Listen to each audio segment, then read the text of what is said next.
శ్రోతలకు నా హృదయపూర్వక నమస్కారములు. మన శ్రోతలలో ఒక సోదరుడు ప్రశ్నను పంపటం జరిగింది. ఆ ప్రశ్న, శాస్త్రమా, సనాతనమా, హైందవ ధర్మమా, ఏది ప్రామాణికము? దేనిని అనుసరించి మానవుడు జీవనాన్ని కొనసాగించాలి? ఈ విషయం తెలియజేస్తారని ఆశిస్తున్నాను. ఇది మన సోదరుడు అడిగింది. శాస్త్రమా, సనాతనమా, హైందవ ధర్మమా, ఏది ప్రామాణికము? ఇదే కాదు, మన సోదరుడు కొన్ని ప్రశ్నలు వేశారు. అంటే శాస్త్రము, సనాతనం అని ఇంకా అనేక మతాలు ఉన్నాయి, అనేక మార్గాలు ఉన్నాయి. ప్రపంచవ్యాప్తంగా ఎన్నో మతాలు, ఎన్నో మత గ్రంథాలు, ఎంతోమంది ఎన్నో విధానాలలో ప్రజలను ఇలా జీవించండి అని నడుపుతున్నారు. అవే మతాలు. ఇక్కడ ఏది ప్రామాణికమో అని అడుగుతున్నారు. అసలు ప్రామాణికము దేనికి మనకి? అంటే ఏ విధంగా జీవించాలి అనేది ఏది ప్రామాణికం అంటే అసలు ఒకదాన్ని ప్రామాణికంగా తీసుకోవాలని ఎందుకు అనుకుంటున్నాం మనం? ఎందుకంటే మీరు చూడండి, అనంత విశ్వంలో ఒక్క మనిషి తప్ప దేనికైనా ప్రామాణికత అంటే ఇదిగో ఈ గ్రంథం పట్టుకొని, లేకపోతే ఈ మతం పట్టుకొని, ఈ విధానాలు పట్టుకొని ఇలా జీవించని దేనికైనా ఉందా? ఎంత విశ్వం ఉంది మనం కాక. ఇప్పుడు గ్రహాలు గోళాలు తిరుగుతున్నాయి, జడ పదార్థాలని అనుకుంటున్నాం. మన భ్రమది. మనం ఉంటున్నది భూమిలో.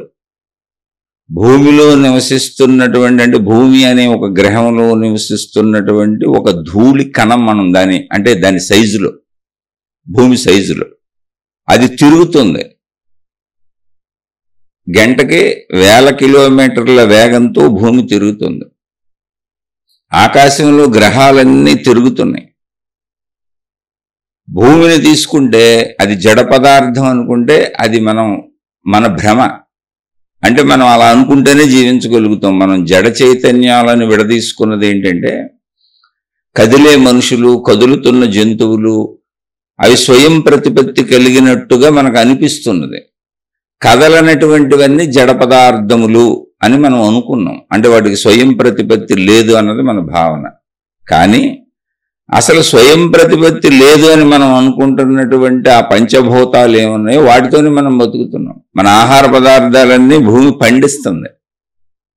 ఇప్పుడు మొక్కలకు కావలసినటువంటివన్నీ మొక్కలు అసలు ఎక్కడి నుంచి వచ్చినాయి? మొదటి మొక్కలు భూమి నుంచి వచ్చినాయి. మన మొక్కలు అయిపోయినా, మన మొక్కల విత్తనాలు పెట్టకపోయినా భూమి నుంచి మొక్కలు వస్తానే ఉంటాయి. చూడండి, చాలా చోట్ల మొక్కలు వస్తానే ఉంటాయి. అయితే మనం పెట్టుకునే విత్తనాలు మనకు కావాలని పండించుకున్నాం. అంటే ఏంటి? మనలో ఉన్నట్లుగానే భూమిలో ఒక కదలిక ఉంది, ఒక చలనం ఉంది. కానీ దాని సైజుకి అది మనకు జడ పదార్థంలో కనపడుతుంది. కోటాను కోట్ల మొక్కలని దాని మీదే బతుకుతున్నాయి. మొత్తం జీవరాశి అంతా గాలి పీల్చుకొని బతుకుతుంది, సూర్యరశ్మితో బతుకుతుంది. పంచభూతాలు లేకపోతే అసలు బ్రతకడమే కుదరదు. వాటి నిండా ఉన్నది ప్రాణశక్తే. మొత్తం అదంతా జీవం, ప్రాణశక్తి. ఒక్క మనిషిలోనే మనలో ఉన్న ఈ చిన్న జీవానికి మనకి ఇన్ని తెలుస్తుంటే సర్వవ్యాపకమైనటువంటి ఆ జీవానికి ఎంత తెలుస్తుంది? అలా ఊహించుకోండి ఒకసారి. అలా గ్రహాలు, గోళాలు, నక్షత్రాలు అన్నింటికీ వాటి ఎరుక వాటికి ఉంది. వాటి ఎరుకలు అవి సాగుతున్నాయి. అయితే అది సైన్స్ ఒప్పుకోకపోవచ్చు, మనిషి ఒప్పుకోకపోవచ్చు. కానీ జాగ్రత్తగా నీకున్నటువంటి విచక్షణా జ్ఞానాన్ని ఉపయోగించి నువ్వు ఆలోచించగలిగితే ఖచ్చితంగా సర్వవ్యాపకమైనటువంటి అనంత శక్తి వాటిని ఆవరించి ఉంది. మన ఊరికనే కారణాలు చెప్పుకున్నాం, ఎందుకు తిరుగుతున్నాయో కారణాలు చెప్పారు. ఆకర్షణ వలన అని. అసలు ఇలాంటివి ఎన్ని ఉన్నాయో తెలుసా? భూమి లాంటి గ్రహాలు, గోళాలు అంతులేనన్ని ఉన్నాయి. భూమిలోనే అసలు భూమి ఎంత ఉందో మనకు తెలియదు. భూమి లోపల ఉన్నవాళ్ళం మనం. అంటే భూమి ఆధారంగా బతుకుతున్నవాళ్ళం. భూ వాతావరణంలో అది బ్రతికిస్తుంది మనని.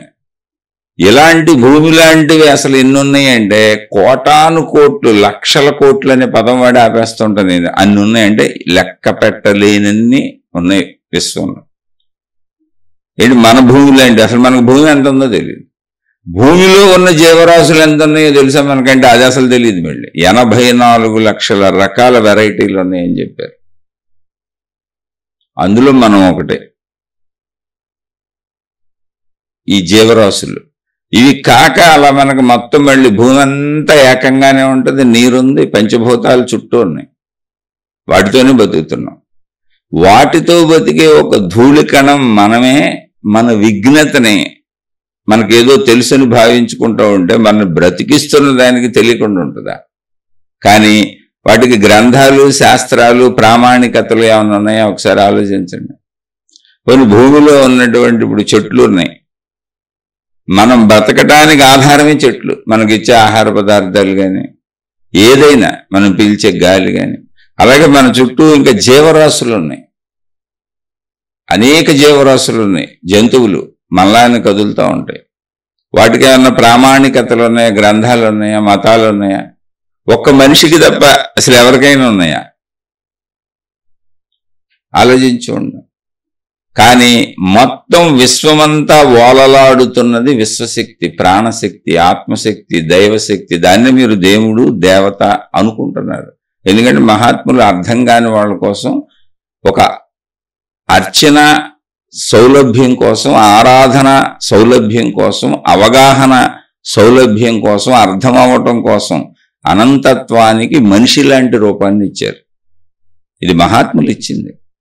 పరిశీలిస్తే మీకు అది కూడా తెలుస్తుంది. కొంచెం ముందుకెళ్తే తెలుస్తుంది. అసలు ఏమి లేదు, ఊరికనే నమస్కారం పెట్టుకుని కోరికలు కోరుకుంటూ మామూలుగా జీవించేసుకునే వాళ్ళకి ఎప్పటికీ ఏమీ అర్థం కాదు.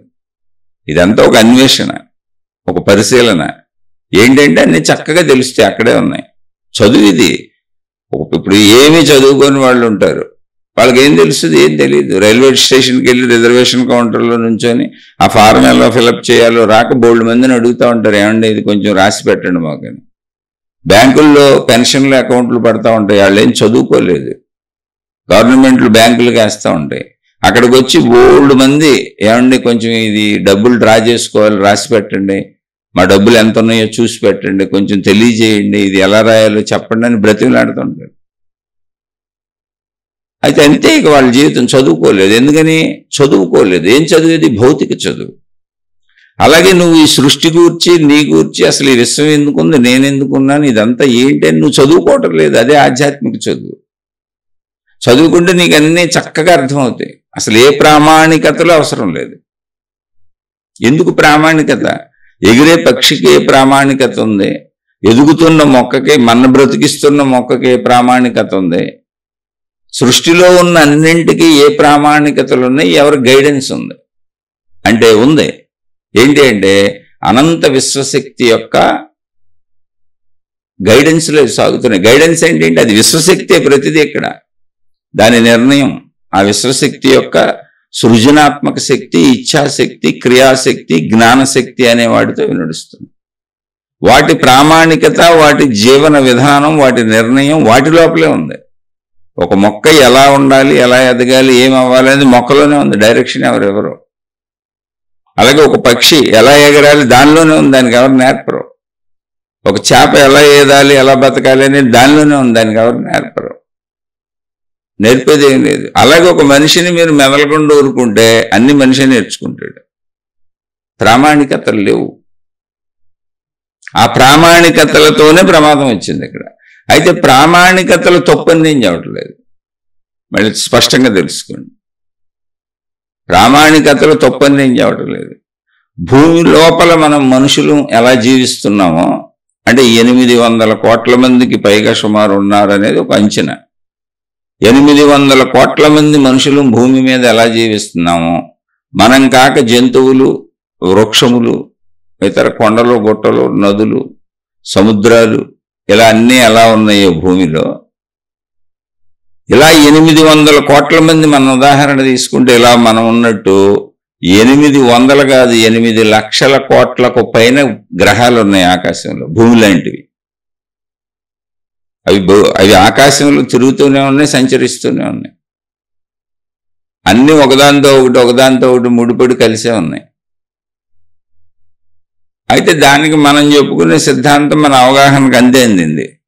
కాబట్టి వాటిని గ్రహాలు గోళాలు అని వాటికి జీవంగా ఇవ్వట్ల మనం. అవి జడ పదార్థాలుగా ఒక ఊహాత్మక భావనలో జీవిస్తున్నాం. కానీ విశ్వవ్యాప్తంగా అన్నింటిలో ఓలలాడుతున్నటువంటి శక్తి ఒక్కటే. మానవ మేధస్సుకు అందింది ఇంతే. కాబట్టి ఇంతే మాట్లాడుకుంటున్నాం. అంతెందుకు అసలు మనను మనం గమనించుకుంటే, ఇప్పుడు డాక్టర్లకు తెలుసు, సైంటిస్టులకు తెలుసు, మానవ శరీర నిర్మాణం గురించి భూమి మీద ఉన్నటువంటి డాక్టర్లు అందరికీ తెలుసు, సైంటిస్టులకు తెలుసు. మీరు నెట్లోకి వెళ్ళి కొట్టి చూస్తే మీకు కూడా తెలుస్తుంది. మన శరీర నిర్మాణం అసలు ఎలా ఉంది అంటే, మనం మొత్తం మాంసం ఇది అనుకుంటున్నాం, మొత్తం రక్తం అనుకుంటున్నాం. మన శరీరం అంతా ఉన్నదంతా ఏకంగా ఉంది. మాంసం ఉంది, రక్తం ఉంది, ఎముకలు ఉన్నాయి, నరాల్లో రక్తం సాగుతుందని అలా పేర్లు పెట్టుకు పిలుచుకుంటున్నాం. కానీ మన శరీరములో ఉన్న అవయవాలతో సహా మొత్తం శరీరం అంతా అణువుల కణముల సముదాయం. అంటే చిన్న చిన్న అణువులు, చిన్న చిన్న కణాలు, అవన్నీ కలిసి ఒక అవయవం తయారైంది. అంటే అవయవంలో ఏమున్నాయి? కొన్ని లక్షల కణాల అణువులు విడివిడిగా ఉన్నాయి. రక్తం అంతా అణువులు కణాలే ఉన్నాయి. అది పల్చగా నీరులా ఉన్న రక్తం కాదు, దాని నిండా విడివిడిగా అణువులు కణాలు ఉన్నాయి. మన కంటికి అలా అనిపిస్తుంది. మన శరీర నిర్మాణము మనకలా అనిపించేలా ఉంది. అది ద్రవంలా అనిపించేలా ఉంది కాదు, దాని నిండా కణజాలమే ఉంది. అలా ఘన పదార్థాల్లో, ద్రవ పదార్థాల్లో మొత్తం మన శరీరం అంతా కణజాలంతో నిర్మితమైంది. అన్ని కణాల కలయిక. ఆ కణాలు చనిపోతూ ఉంటే చనిపోయిన కణాలన్నీ బయటికి మలమూత్ర చెమటలతో విసర్జించబడుతూ ఉంటే మళ్ళీ మనం తీసుకున్న ఆహారం నుంచి కొత్త కణాలు తయారయ్యి శరీరం మళ్ళీ ఆ ఎక్కడ చనిపోయిన కణాలు ఉన్నాయో అక్కడికి వెళ్ళి పూడ్చుకొని శరీరం బ్రతుకుతూ ఉంటుంది. అదే శరీరంలో నిత్య మార్పు. శరీరం పుట్టిన కానించి పెరుగుతూనే ఉంటుంది. ఆ పెరగటం అంటే ఏంటి? అది సృష్టి చేసిన ఏర్పాటు. కణజాలం పెరుగుతూ శరీరాన్ని పెంచుకుంటుంది. అలా పెరిగి 25-30 ఏళ్ళు వచ్చేటప్పటికి ఆగిపోద్ది. ఇంకా కణజాలం కొత్తగా పెరగదు, శరీరం పెరగదు, అక్కడికి ఆగిపోయింది. అలా కణజాలం కొంతకాలం చనిపోతూ కొత్తది ఏర్పడుతూ ఉన్నదానికి సరిపోతూ ఉంటుంది, ఇంకా ఎక్స్ట్రా పెంచుకునేలా ఉండదు. అలా స్టడీగా కొంతకాలం ఉండి అక్కడి నుంచి డ్రాప్ అయిపోతూ ఉంటుంది. అంటే ఏంటి? కణజాలం సరిపోయినంత కణజాలాన్ని కూడా తయారు చేసుకోలేకపోతుంది శరీరం. అంటే కొంత కణజాలం చచ్చిపోతుంటే దానికి యాడ్ చేయలేకపోతుంది, తక్కువ యాడ్ చేస్తుంది. అది వృద్ధాప్యం. అలా తక్కువ యాడ్ చేసుకుంటూ వృద్ధాప్యంలోకి వెళ్ళిపోతాం. మళ్ళీ గమనించండి, చెబుతున్నా, చిన్నతనం పుట్టుక నుంచి కణజాలాన్ని ఎక్కువ ఉత్పత్తి చేసుకుంటుంది. అందుకని శరీరం పెరుగుతుంది. కణజాలాన్ని ఎక్కువ ఉత్పత్తి చేసుకొని ఎక్కువ కణాలు కలుపుకొని శరీరం పెరుగుతూ వెళుతుంది. మనం తీసుకున్న ఆహారమే దానికి ఆధారం. అయితే ఆ నిర్మాణం సృష్టి ప్రక్రియ, దానికి ఏ ప్రామాణికత లేదు, అది మనలోనే ఉంది. దానికి ఎవరు సలహాలు ఇవ్వక్కర్లా. ఆ డిజైనింగ్ సిస్టమ్ అంతా మనలోనే ఉంది. అలా వెళ్ళి ఒక చోట ఆగిపోద్ది. ఓ 25 ఏళ్ళు అనుకోండి, ఇంకా ఎదగటం ఉండదు. అక్కడి నుంచి కణజాలం స్టడీగా ఉంటుంది. అంటే స్టడీగా ఉండటం అంటే ఏంటి? చనిపోయేది ఎప్పుడు చనిపోతూ ఉంటుంది, కానీ ఎన్ని చనిపోయినాయో అన్ని మాత్రమే కణజాలం ఉత్పత్తి చేసుకోగలుగుతుంది. శరీరం ఎక్స్ట్రా చేయలేకపోతుంది. అందుకని చనిపోయిన ప్లేస్లో రీప్లేస్మెంట్ జరిగి స్టడీగా కొన్నాళ్ళు మనకు అలా యవ్వనం సాగిపోద్ది. తర్వాత స్లోగా ఏమవుతుందంటే కణజాలం చనిపోతూ ఉంటుంది, కానీ రీప్లేస్మెంట్కి అవసరమైనన్ని కణజాలాన్ని శరీరం తయారు చేయలేకపోతూ ఉంటుంది. ఆ తయారు చేయలేక తక్కువ కణజాలం అందుతూ ఉంటుంది. అదే వృద్ధాప్యానికి వెళ్తుంది. అంటే కణజాలం మొత్తం శరీరానికి అందట్లా. అప్పుడు మనం వృద్ధాప్యం అంటే తరిగిపోవడం. పెరగటం ఎలా వచ్చిందో తరగటం అలా స్లోగా జరుగుద్ది. పెరగటం ఎంత స్లోగా జరిగిందో 25 ఏళ్ల వరకు పెరుగుతూనే ఉన్నాం. అలా మధ్యలో ఒక 25 ఏళ్ళు స్టడీగా ఉన్నాం అనుకోండి, ఊరిని ఊహకి చెబుతున్నా మీకు. అంటే పెరగటం లేదు, తరగటం లేదు, స్టడీగా సరిపోని వస్తున్నాయి అనుకోండి. అంటే అక్కడి నుంచి మళ్ళీ ఇప్పుడు 50 చేసుకోండి, అక్కడి నుంచి ఇంకో 25 ఏళ్ళు తరుగుతూ వస్తున్నాయి. అంటే 75, 80. ఊరికి ఉదాహరణకు చెప్పాను. ఈ ప్రాసెస్ ఒక గ్రాఫ్ లాగా పైకి వెళ్ళటం ఎలా ఉందో పైకి వెళ్ళింది. అక్కడ మళ్ళీ పైకి వెళ్ళటానికి ఎంతకాలం పట్టిందో అంతకాలం స్టడీగా ఉంది. స్టడీగా ఉండటానికి పైకి వెళ్ళటానికి ఎంతకాలం పట్టిందో అంతకాలం మళ్ళీ తగ్గిపోతూ వచ్చింది. తగ్గిపోతూ ఆఖరికి కణజాలం ఎక్కడ ఏ శరీర అవయవాలకు ముఖ్య అవయవాలకు అందదో అక్కడ ఆ శరీర అవయవం కణజాలం అందక పనిచేయటం మానేస్తుంది. దాన్ని మరణము అన్నాం మనం. అంతే, ముఖ్యమైన అవయవాలన్నీ పనిచేయాలి. ఆ ముఖ్యమైన అవయవాలకి అందనప్పుడు మనం చనిపోతాం. అంటే శరీరం శిథిలమైందంటే ప్రాణశక్తికి ఏం అవ్వలేదు, అవయవాలు ఇంజిన్ పనిచేయలేదు. అదే ముఖ్యమైనవి కాకుండా మీరు చూడండి, వృద్ధాప్యం వస్తున్నప్పుడు కండ తగ్గిపోతూ ఉంటుంది, అలా మన చర్మం ఏలాడుతూ ఉంటుంది, చిక్కిపోతూ ఉంటాం, సన్నబడిపోతూ ఉంటాం. అది ప్రమాదం కాదు. అందుకే వృద్ధాప్యంలో అందరూ చూడండి అలా సాగుతారు. కానీ అవయవాలు గుండె, లివరు, ప్యాంక్రియాసు, కిడ్నీలు ఇలా ముఖ్యమైన అవయవాలు కొన్ని ఉన్నాయి. వాటికి అందనప్పుడు అవి ఏవైనా సరే ఆ కణజాలం అందక ఆగిపోయినప్పుడు ఇక మిగిలిన శరీర అవయవాలు పనిచేయవు. అన్ని మెయిన్ అవయవాలన్నీ కలిసి పనిచేయాలి. అలాగే మనకి చెవులో కణజాలం తగ్గిందనుకోండి, వినికిడి శక్తి తగ్గిపోతూ ఉంటుంది. అలాగే కంటిలో కణజాలం తగ్గిందనుకోండి, చూపు తగ్గిపోతూ ఉంటుంది. ఇదంతా ప్రాసెస్లు అంతే జరుగుతుంది ఊరుకునే. దానికి మనం రకరకాలుగా సైన్స్లో అనేక గ్రంథాలు తయారు చేసుకొని అనేక విధాలుగా చెప్తారు. కానీ జరిగే ప్రాసెస్ ఇంతే. అలా వృద్ధులం అవుతూ ఉంటాం. మరణం అనేది ఏంటంటే మెయిన్ అవయవాలకు ఎప్పుడైతే కణజాలం అందలేదో అది మరణం అవుతుంది. ఆ మెయిన్ అవయవం ఆగిపోద్ది. మెయిన్ అవయవం ఎప్పుడు పనిచేయట్లేదో మిగిలిన అవయవాలు ఇంకా ఫంక్షనింగ్ ఆగిపోద్ది. అన్నీ ఒకదాని మీద ఒకటి ఆధారపడి పనిచేయాలి. అలా వెళ్ళి ఎండ్ అయిపోద్ది. అది వృద్ధాప్యం. ఇది ప్రాసెస్. ఇప్పుడు దీనికి ప్రామాణికత ఎవరైనా నేర్పారా? అది మనలోనే ఉంది. అలా మొత్తం సృష్టి అంతా కూడా దేనికి సంబంధించిన దానిలోనే ఉంది. ఎందుకంటే అదే జీవశక్తి, అదే సమస్త సర్వవ్యాపక అనంత ఆత్మశక్తి. దాని డిజైనింగ్ దాన్ని పెట్టుకొని అదే వచ్చింది. సమస్తం దానిలోనే ఉన్నాయి. అయితే మనిషికి వచ్చేటప్పటికి ఏమైందంటే మనలో ఒక జ్ఞానం ఉంది. జ్ఞానము అనే శక్తి పనిచేస్తుంది. ఆ శక్తి పనిచేయటం అంటే మిగిలిన వాటికి కూడా జ్ఞానం ఉంది. అది ఎలా పనిచేస్తుందో మనకు తెలియదు. మనుషులకు చెప్పారు మిగిలిన అన్నిటికంటే మనిషి ఉత్తమమైన వాడు అని చెప్పింది మనిషి. అదో పాము, కప్పో, మిగిలిన జంతువులు, మిగిలిన గ్రహాలు, మిగిలిన గోళాలు, సూర్యుడు, చంద్రుడు ఇలా ఎవరు చెప్పలేదు. ఇవన్నీ మనిషి రాసుకున్న పుస్తకాలే. అయితే మనం మనుషులుగా కాబట్టి దాన్నే ఫాలో అవుదాం. ఇప్పుడు వచ్చిన నష్టమే అందు, మిగిలిన చెప్పే ఫెసిలిటీ మనకు తెలియదు కావే. ఇప్పుడు మనిషి జీవన విధానంలో మొదటి నుంచి అంటే మనిషి అన్నప్పుడు నేను మనుషులు ఎప్పుడు పుట్టారో తెలియదు. అనంతం ఇది సృష్టి. సృష్టికి మొదలు చివర తెలియదు, అందుకే అనంతము అన్నారు. ఎప్పుడు గుర్తుపెట్టుకోండి. మనిషి పుట్టి 200 కోట్ల సంవత్సరాలు అయింది, 400 కోట్ల సంవత్సరాలు అయింది అనేది ఈ ప్రిడిక్షన్స్ అంటే ఈ ఊహలన్నీ కూడా సైన్స్ చేస్తున్న ఊహలు ఇంతే, దొరుకుతున్న ఆధారాలను బట్టి. కానీ ఆత్మజ్ఞానంలోకి వచ్చినప్పుడు నేను వాటిని ఖండించట్లా. ఆత్మజ్ఞానంలోకి వచ్చినప్పుడు ఒక పదం వాడారు, అనంతము అని. అనంతము అంటే ఏంటి? ఎప్పుడు మొదలైందో తెలీదు, ఎప్పుడు ఎండ్ అవుతుందో తెలీదు, ఎప్పటికే ఉంటుంది. అది దానికి కాలం లేదు అసలు ఆ శక్తికి. అలాంటప్పుడు ఆ శక్తి ఎప్పుడు ఉన్నదో అప్పటి నుంచి సృష్టి ఉంటుంది. ఎందుకని సృష్టి అంతా శక్తిలోనే ఉంది. సృష్టికి ఆధారమే ఆ శక్తి. సృష్టి శక్తి వేరు వేరు కాదు. శక్తి యొక్క వ్యక్తీకరణ రూపం సృష్టి, సృష్టి యొక్క అవ్యక్త రూపం శక్తి. అంతే, ఏం లేదు. రెండు కలిసే ఉన్నాయి, వేరు వేరు కాదు అది. కాబట్టి సృష్టి ఎప్పుడుందో శక్తి అప్పుడు ఉంది, శక్తి ఎప్పుడుందో సృష్టి అప్పుడు ఉంది. అనంతము అంటే ఆది అంతములు లేవు దీనికి. అది ఎప్పుడు అలాగే ఉంటుంది, దానికి కాలం లేదు. కాబట్టి మానవులు ఎప్పటి నుంచి ఉన్నారు, చెట్లు ఎప్పటి నుంచి ఉన్నాయి, జంతువులు ఎప్పటి నుంచి, ప్రశ్నే లేదు. అది సృష్టి శక్తి ఎప్పుడుందో సృష్టి ఎప్పుడుంది, సృష్టి ఎప్పుడుందో శక్తి ఎప్పుడుంది. ఇది కేవలం ఆత్మజ్ఞానం. నేను మిమ్మల్ని నమ్మని చెప్పట్లేదు. ఆత్మజ్ఞానాన్ని ఆధారంగా మహాత్ములు చెప్పిన దాన్ని శక్తి భావాన్ని తీసుకొని చెబుతున్న అనంతము అంటే అర్థం అది.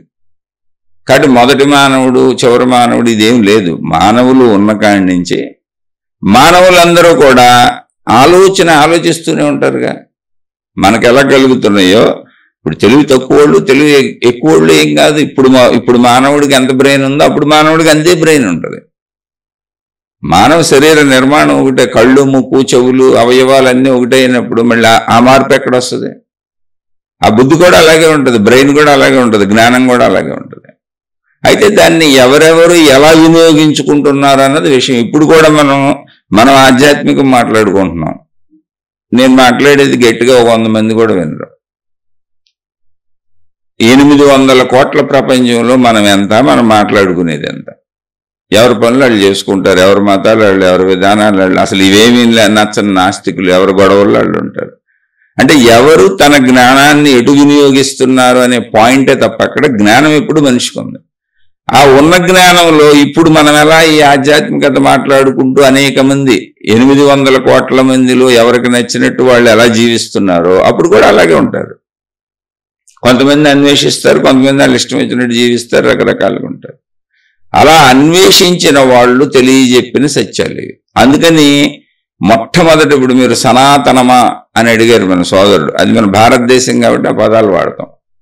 ఇతర ఇప్పుడు మతాలన్నీ అంటే మనం అనుకుంటున్న సనాతనమా, హైందవమా, మన సోదరుడు అడిగింది శాస్త్రముల, ఇవన్నీ భారతదేశానికి సంబంధించినవి. భారతదేశం ఒకప్పుడు చాలా విస్తృతిగా కూడా ఉండేది, తర్వాత విడిపోయినాయి అనేక దేశాలుగా కాలగమనంలో. ఈ భారతదేశం కాక ఇతర దేశాల్లో పుట్టినవి అనేక ఇతర మతాలు. ఇప్పుడు మనకు ఒక ఎప్పుడు మనం పుట్టిన చోట మనం ఏమనుకుంటున్నామో అలాగే ఎవరు పుట్టిన చోట వాళ్ళు వాళ్ళ దేశకాల పరిస్థితులను బట్టి ఏదో భావించుకుంటుంటారు. అక్కడ కూడా ఆలోచించే వాళ్ళు ఉంటారుగా, విస్తృతమైన ప్రపంచంగా. అందుకని వాళ్ళు అక్కడ ఆలోచించుకున్న విధానంలో వాళ్ళ మతాలు ఏర్పడినాయి. అయితే ఇక్కడ బేసిక్ పాయింట్ ఒకటి ఉంది గమనించవలసింది. మతములు మిగిలిన మతాలన్నీ ఎప్పుడు ఏర్పడినవి అనే దానికి కాలం ఉంది, అంటే టైం ఉంది. పలానా ఆయన వచ్చినప్పుడు, పలానా ఆయన చెప్పినప్పుడు ఆయన పేరు మీదుగా ఆ మతం వచ్చింది. ఆయన తయారు చేయాలి ఆ మతాన్ని. అసలు మతాలను ఎప్పుడూ కూడా ఆ మతాలకు సంబంధించిన దైవాలు తయారు చేయాలి. తర్వాత వాళ్ళ అనుచరులు తయారు చేసుకున్నారు, అది కూడా చాలా కాలాల తర్వాత. అవన్నీ క్రోడీకరించుకొని వాళ్ళ బోధలన్నీ తీసుకొని ఒక మతంగా ఏర్పాటు చేసి మనం ఈ విధానంలో, ఈ పద్ధతిలో, ఈయన అనుసరణలో ఈయన్ని పూజించుకుంటూ లేదా ఈవిడిని పూజించుకుంటూ ఇలా సాగుదామని అనేక మతాలు ఏర్పడినాయి. మతాలకు కాల నిర్ధారణ ఉంది, ఎందుకంటే వాళ్ళు ఎవరి ఆధారంతో అది ఏర్పరుచుకున్నారో వాళ్ళకి కాలం ఉంది. వాళ్ళు పలానప్పుడు పుట్టారు, పలానప్పుడు శరీరం వదిలేశారు. కానీ ఇప్పుడు సనాతనమా అన్నప్పుడు అది అసలు మతం కాదు.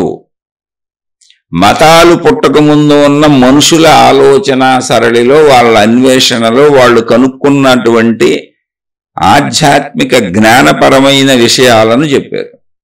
సనాతనం మతం కాదు అసలు. సనాతనము అనే దాంట్లో ఆ పదంలో అనేక మీనింగ్లు చెబుతారు పండితులు, మహాత్ములు. నాకంత తెలియదు, కానీ కొంత నాకు తెలిసిన మీనింగ్ ఏంటంటే సనాతనము అంటే అత్యంత పురాతనమైనది, అంటే మొదటి నుంచి ఉన్నది.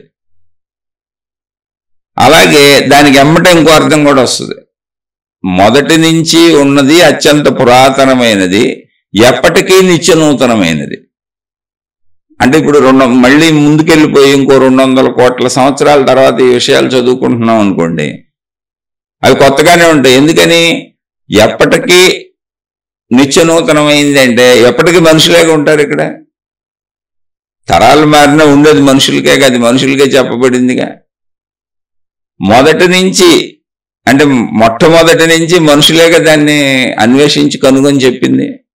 కాబట్టి మానవ జాతికి ఎప్పటికీ అది నిత్యనూతనమే. అది ఎప్పటి నుంచే ఉందంటే మానవ జాతి ఉన్నప్పటి నుంచే ఉంది.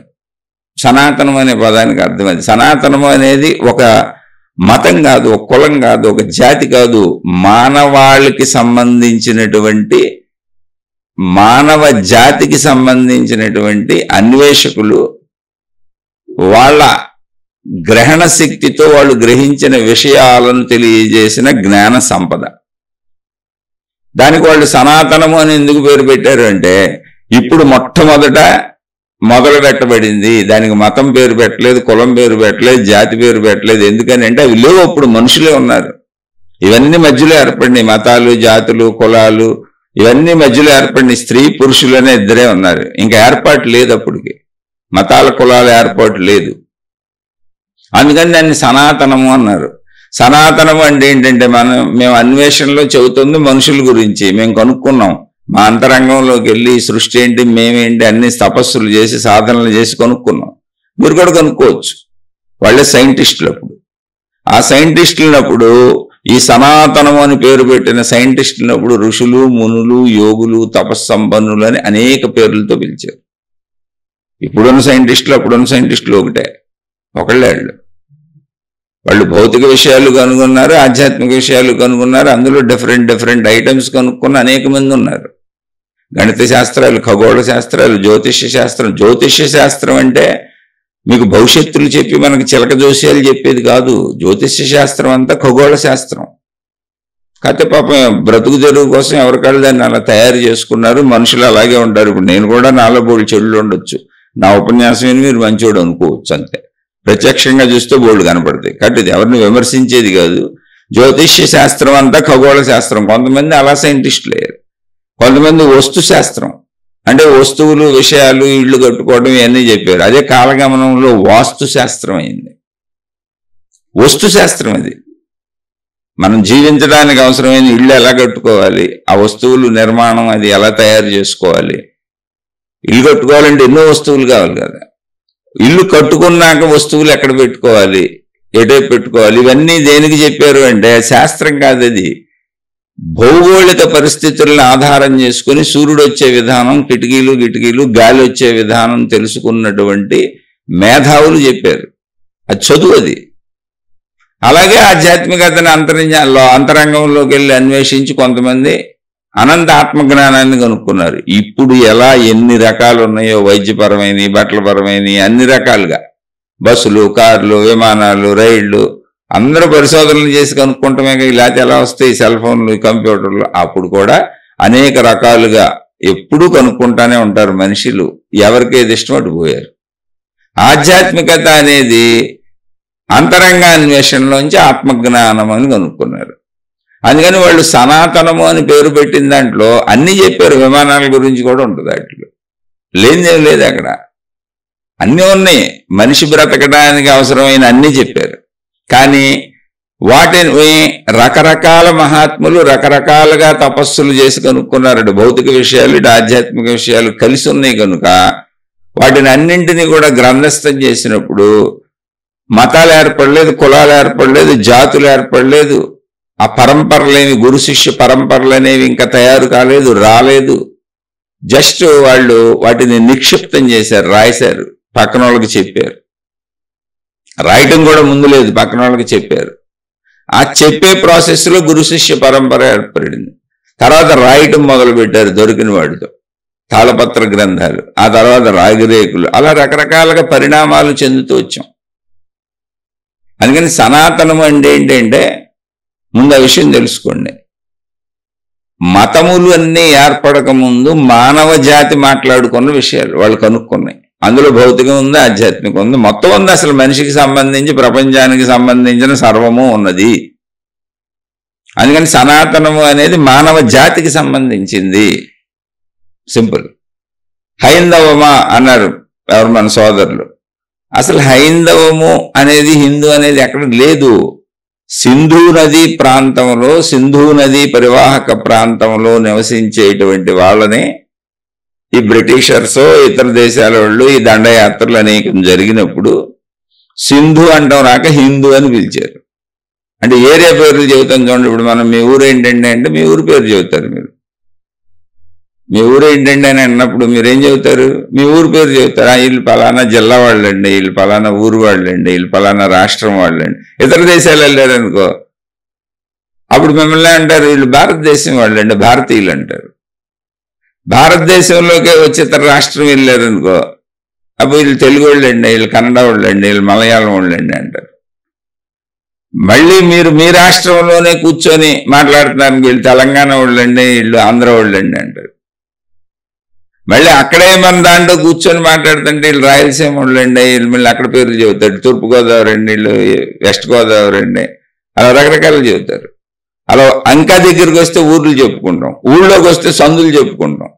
వీళ్ళు పలానా ఏరియాలో ఉండేవాళ్ళండి, అక్కడ వాళ్ళండి, ఆ సందుళ్ళండి అని చెబుతాం. ఆ రామాలయం వీధోళ్ళండి, శివాలయం వీధోళ్ళండి, అదిగా అక్కడ చర్చి ఉంటుంది, చర్చి వీధోళ్ళండి, మసీదు వీధోళ్ళండి అని అలా పేర్లు చెబుతాం. అలా సింధు నది ప్రాంతంలో ఉన్నప్పుడు ఆ సింధు అండం అనేది కాలగమనంలో హిందూ అయిపోయింది. అనేక పదాలు కాలగమనంలో అలా మారిపోయినాయి. అందుకని ఆ సమూహాన్ని గుర్తించడానికి వాడిన పదం అది కంటిన్యూ చేశారు. ఎందుకని అంటే తర్వాత వాళ్ళ రాజ్యాలు వచ్చినాయి, గుర్తించాల్సిన అవసరం వచ్చింది. అంటే దేశాలు విడిపోతున్నాయి, మానవ జాతి ఇప్పుడు ముక్కలు ముక్కలుగా విడిపోతుంది. ఏ దేశాలకి ఆ దేశాలు, ఏ రాష్ట్రాలకి ఆ రాష్ట్రాలు వాళ్ళు పెట్టుకుంటుంది. అది ఎందుకు వచ్చిందంటే నడక కోసం, అదేమీ తప్పు కాదు. అందుకని ఈ బార్డర్లు గుర్తించుకోవాల్సి వచ్చింది. ఆ బార్డర్లు గుర్తించుకునేటువంటి క్రమములో హిందూ అనే పదం పుట్టింది. హిందూ ధర్మమా అన్నారు. హిందూ ధర్మం ఏం కాదు. హిందూ అనేది గుర్తింపు. హిందూ అని పేరు పెట్టారు, గుర్తింపు, మన ఊరు పేరు లాంటిది. ధర్మము అనేది సనాతనము. సనాతనము చెప్పేది ధర్మము. జ్యోతిష శాస్త్రం ఉందనుకోండి, ఖగోళ శాస్త్రాలకు సంబంధించింది మొత్తం అంతరిక్షం అంతా చెప్పుద్ది. దాంట్లో డెప్త్కి వెళ్ళాలి. మనమేం చిలక జోస్యానికి అలవాటు పడిపోయాం. వస్తు శాస్త్రము వాస్తు శాస్త్రమైంది. వస్తువులు ఎలా తయారు చేసుకోవాలి, ఏం చేసుకోవాలి, ఎలా ఇళ్ళు కట్టుకోవాలి, అందులో వస్తువులు ఎక్కడ పెట్టుకోవాలి, ఎలా పెట్టుకోవాలి, ఎలా పెట్టుకుంటే మనకు కన్వీనియన్స్గా ఉంటుంది అనేటువంటి చెప్పబడిన విషయం వాస్తు శాస్త్రం కింద మారిపోయింది. కాలగమనంలో పదాలు మారుతూ ఉంటాయి. అలా మారిన పదాలు ఎన్నో ఉన్నాయి. ఇప్పుడు చాలామంది టీ తాగుతూ ఉంటారు. టీ తాగుతామని, టీ అనేది ఇంగ్లీష్ పదం. టీ అనేటువంటి దానికి ప్రత్యామ్నాయ తెలుగు పదం ఏంటో ఒకసారి మీకు తెలిసిన వాళ్ళు కామెంట్లో పెట్టండి. ఎంతమందికి తెలుసు అడిగి చూడండి. మీకు తెలిసిన వాళ్ళందరి దగ్గరికి వెళ్ళి టీకి ప్రత్యామ్నాయ తెలుగు పదం ఏంటి అని అడిగి చూడండి. ఆ తెలుగు పదం ఎవరన్నా తెలిసిన వాళ్ళు ఉంటే మీరు టీ స్టాల్కి వెళ్ళి ఆ తెలుగు పదంలో అడిగి, టీ అని అడగకుండా ఆ తెలుగు పదంలో అడిగి టీ ఇమ్మనండి. మీకు ఏమిస్తాడో చూడండి. అసలు ఇస్తాడో ఎవడో చూడండి. అంటే కొన్ని భాషా పదాలు కూడా కలిసిపోయినాయి వాడుకలోకి. అలా జరుగుతుంది, మీకు అర్థం అవడానికి చెబుతున్నా. కాబట్టి హిందూ అనేది గుర్తింపే తప్ప ధర్మం కాదు. శాస్త్రమా, సనాతనమా, హైందవమా, ఇది సోదరుడు అడిగింది.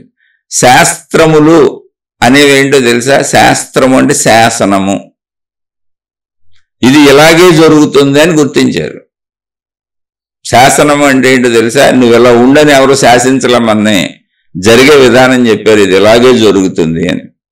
నువ్వు ఎన్నైనా చేయి, ఇది ఇలాగే జరుగుతుంది. అందుకని మేము మంచి చెడులు చెబుతున్నాం. ఇప్పుడు వర్షాకాలం వచ్చింది, వర్షం ఇలాగే పడుతుంది. శీతాకాలం వచ్చింది, చలి ఇలాగే ఉంటుంది. వేసవి కాలం వచ్చింది, ఎండ ఇలాగే ఉంటుంది. దీన్ని నువ్వేం చేయలేవు.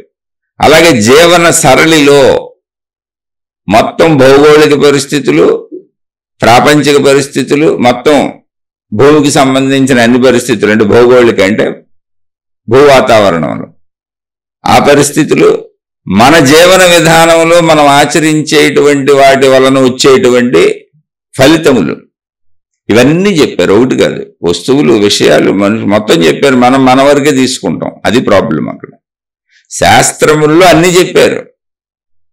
ఎలా జీవించాలో చెప్పారు, ఏం చేయాలో చెప్పారు, ఎలా జరుగుతూ ఉంటుంది భౌగోళిక పరిస్థితులు చెప్పారు, అన్నీ చెప్పుకొచ్చారు. అందుకని శాస్త్రం అంటే ఏంటి? జ్ఞాన సంపద.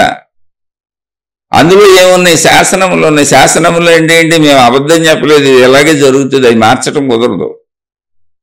శాసనం అంటే నువ్వు ఇలా ఉండని నిన్నెవరూ నిర్దేశించలా. జాగ్రత్తగా వినండి. శాసనము అంటే ఇది నా ఆన, ఇది నా శాసనము, నువ్వు ఇలాగే చేయాలి కాదు. శాసనం అంటే మార్చడానికి వీలు లేనటువంటి ప్రకృతి నియమములు, సృష్టి నియమములు, దేహ నియమములు, మానవ జీవన నియమములు, భౌగోళిక నియమములు, విశ్వ నియమములు మార్చటం కుదరదు. నువ్వు గాలి పీల్చే బతకాలి, ఎప్పటికీ ఇది మార్చటం కుదరదు. అది శాసనం అంటే సృష్టి శాసనం. అది శాసనం ఒక మనిషి చేసిన శాసనం కాదది. సృష్టి నియమాలు, సృష్టి రూల్స్, సృష్టిలో ఉన్నటువంటి మార్పు చెందించటానికి, అంటే ఎవరూ మార్పు చెందించటానికి వీలు లేనటువంటి విషయములను సృష్టి శాసనములుగా చెప్పారు. శాసనములు అందులో ఉంటాయి కనుక శాస్త్రం. అది నువ్వు మార్చలేవు. నువ్వు తలకిందులుగా తపస్సు చేసినా మార్చలేవు. నువ్వు మామిడి మొక్క పెడితే నీకు మామిడి పండే వస్తుంది. అది శాసనం, సృష్టి నియమం, సృష్టి రూల్. నువ్వు మామిడి పండు పెట్టి మామిడి మొక్క కాదు నాకు జామ మొక్క రావాలని అక్కడ దేవుణ్ణి పూజిస్తున్నావు, ఆరాధనలు చేస్తున్నావు, నీ మతం ఏదైతే అవి చేస్తున్నావు, యజ్ఞ యాగాదులు చేస్తున్నావు, హోమాలు చేస్తున్నావు, అన్ని రకాల క్రతువులు, తంతులు, మహిమలు, మాయలు అందరినీ తీసుకొచ్చావు. గురువులు, మహాత్ములు, అన్ని మతాలు ఉన్నాయి, అన్ని చేయించు. ఆ మామిడి మొక్కను జామ మొక్కగా మార్చు, అవదు. అది మామిడి మొక్కే వస్తుంది నువ్వెన్ని చేసినా. ఇది శాసనము. అలాగే నీ జీవితంలో మామిడి మొక్క పెడితే, మామిడి విత్తనం పెట్టి, మామిడి టెంక పెట్టి మామిడి మొక్క పెడితే ఎలా మామిడి మొక్కే పెరిగి మామిడి పళ్ళే ఎలా వస్తాయో, అది జామ పళ్ళు రావు, జామ చెట్టు అవ్వదు. ఎలా ఇంకే చెట్టు ఎలా అవ్వదో, ఎలా చేయలేమో ఎన్ని చేసినా. అలాగే వాస్తవ జీవితంలో నీ జీవన సరళిలో నువ్వు ఊహించుకోవాక మహిమలు, మాయలు, గారడీలు, మంత్రాలు, యంత్రాలు, తంత్రాలు. ఎందుకంటే అన్ని రకాల మనుషులు ఉంటారు ఇక్కడ. దొంగలు, మోసగాళ్ళు అందరూ ఉంటారుగా, నిజాయితీ పరులు ఉంటారు. అలా అన్వేషించిన వాళ్ళు చెప్పినటువంటి సృష్టి నియమములు, సృష్టి రూల్స్, శాస్త్రములు అంతే తప్ప ఎవరికో ఒక జాతికి, ఒక మతానికి సంబంధించినవి కాదు. అది తెలుసుకోండి. తర్వాత జాతులు వచ్చినాయి. అసలు సనాతనము అన్నప్పుడు మతములు పుట్టకముందు, జాతులు పుట్టకముందు, కులములు ఇవేమి పుట్టకముందు ఓన్లీ మనుషులమే ఉన్నాము అన్న భావన ఉన్నప్పుడు తయారైంది సనాతనము. ఆ సనాతనం అన్న పేరు అది. మొత్తం మానవ జాతికి సంబంధించింది సనాతనము. అది అంగీకరిస్తావా, అంగీకరించవా అంటే మతాలు పెట్టుకున్న వాళ్ళు ఎందుకు అంగీకరిస్తారు? మధ్యలో మతాలు పెట్టేసుకున్నారు. ఇప్పుడు పెళ్లి చేసుకుని పెళ్ళం వచ్చింది, పిల్లల్ని కన్నాడు, తల్లిదండ్రులను అంగీకరిస్తాడంటే ఎంత అంగీకరిస్తాడు? ముందు పెళ్ళాన్ని అంగీకరించుకుంటాడు, ముందు మొగుడిని అంగీకరించుకుంటుంది, ముందు నా పిల్లల్ని అంగీకరించుకుంటుంది, ముందు నా కుటుంబం చూసుకోవాలనుకుంటారు, తర్వాత తల్లిదండ్రులను ఏదో అంగీకరిస్తాంలే అంటారు. కానీ పుట్టినప్పుడు మొత్తం అంగీకారం తల్లిదండ్రులే. అమ్మో అమ్మ లేకపోతే ఉండలేను, నాన్న లేకపోతే ఉండలేనని కౌగిలించుకు పడుకుంటాం భయమని. ఆ మార్పు ఎలా వచ్చిందో ఇది కూడా అంతే. ఇవన్నీ సహజాలు, ఇందులో తప్పులేమి లేవు అసలు. అలాగే ఇప్పుడు సనాతనం అనే దాన్ని నువ్వు అంగీకరిస్తావా, అంగీకరించవా నీ ఇష్టం. ఎందుకని ఆల్రెడీ నేను ఒక మతం పెట్టుకుని, ఒక మార్గం పెట్టుకుని అందులో సాగుతూ, అసలు ఎవరు పెట్టారో కూడా తెలియదు, వేల సంవత్సరాలు అయిపోయినాయి మతాలు వచ్చి. నేను అందులో పుట్టి, ఇప్పుడు మతం ఏమైంది? ఎంపిక కాదు, పుట్టుక. మతం ఎంపిక కాదు, జ్ఞాన ఎంపిక కాదు, పుట్టుక. పుట్టుకతో మతం వచ్చింది, పుట్టుకతో కులం వచ్చింది, పుట్టుకతో జాతి వచ్చింది.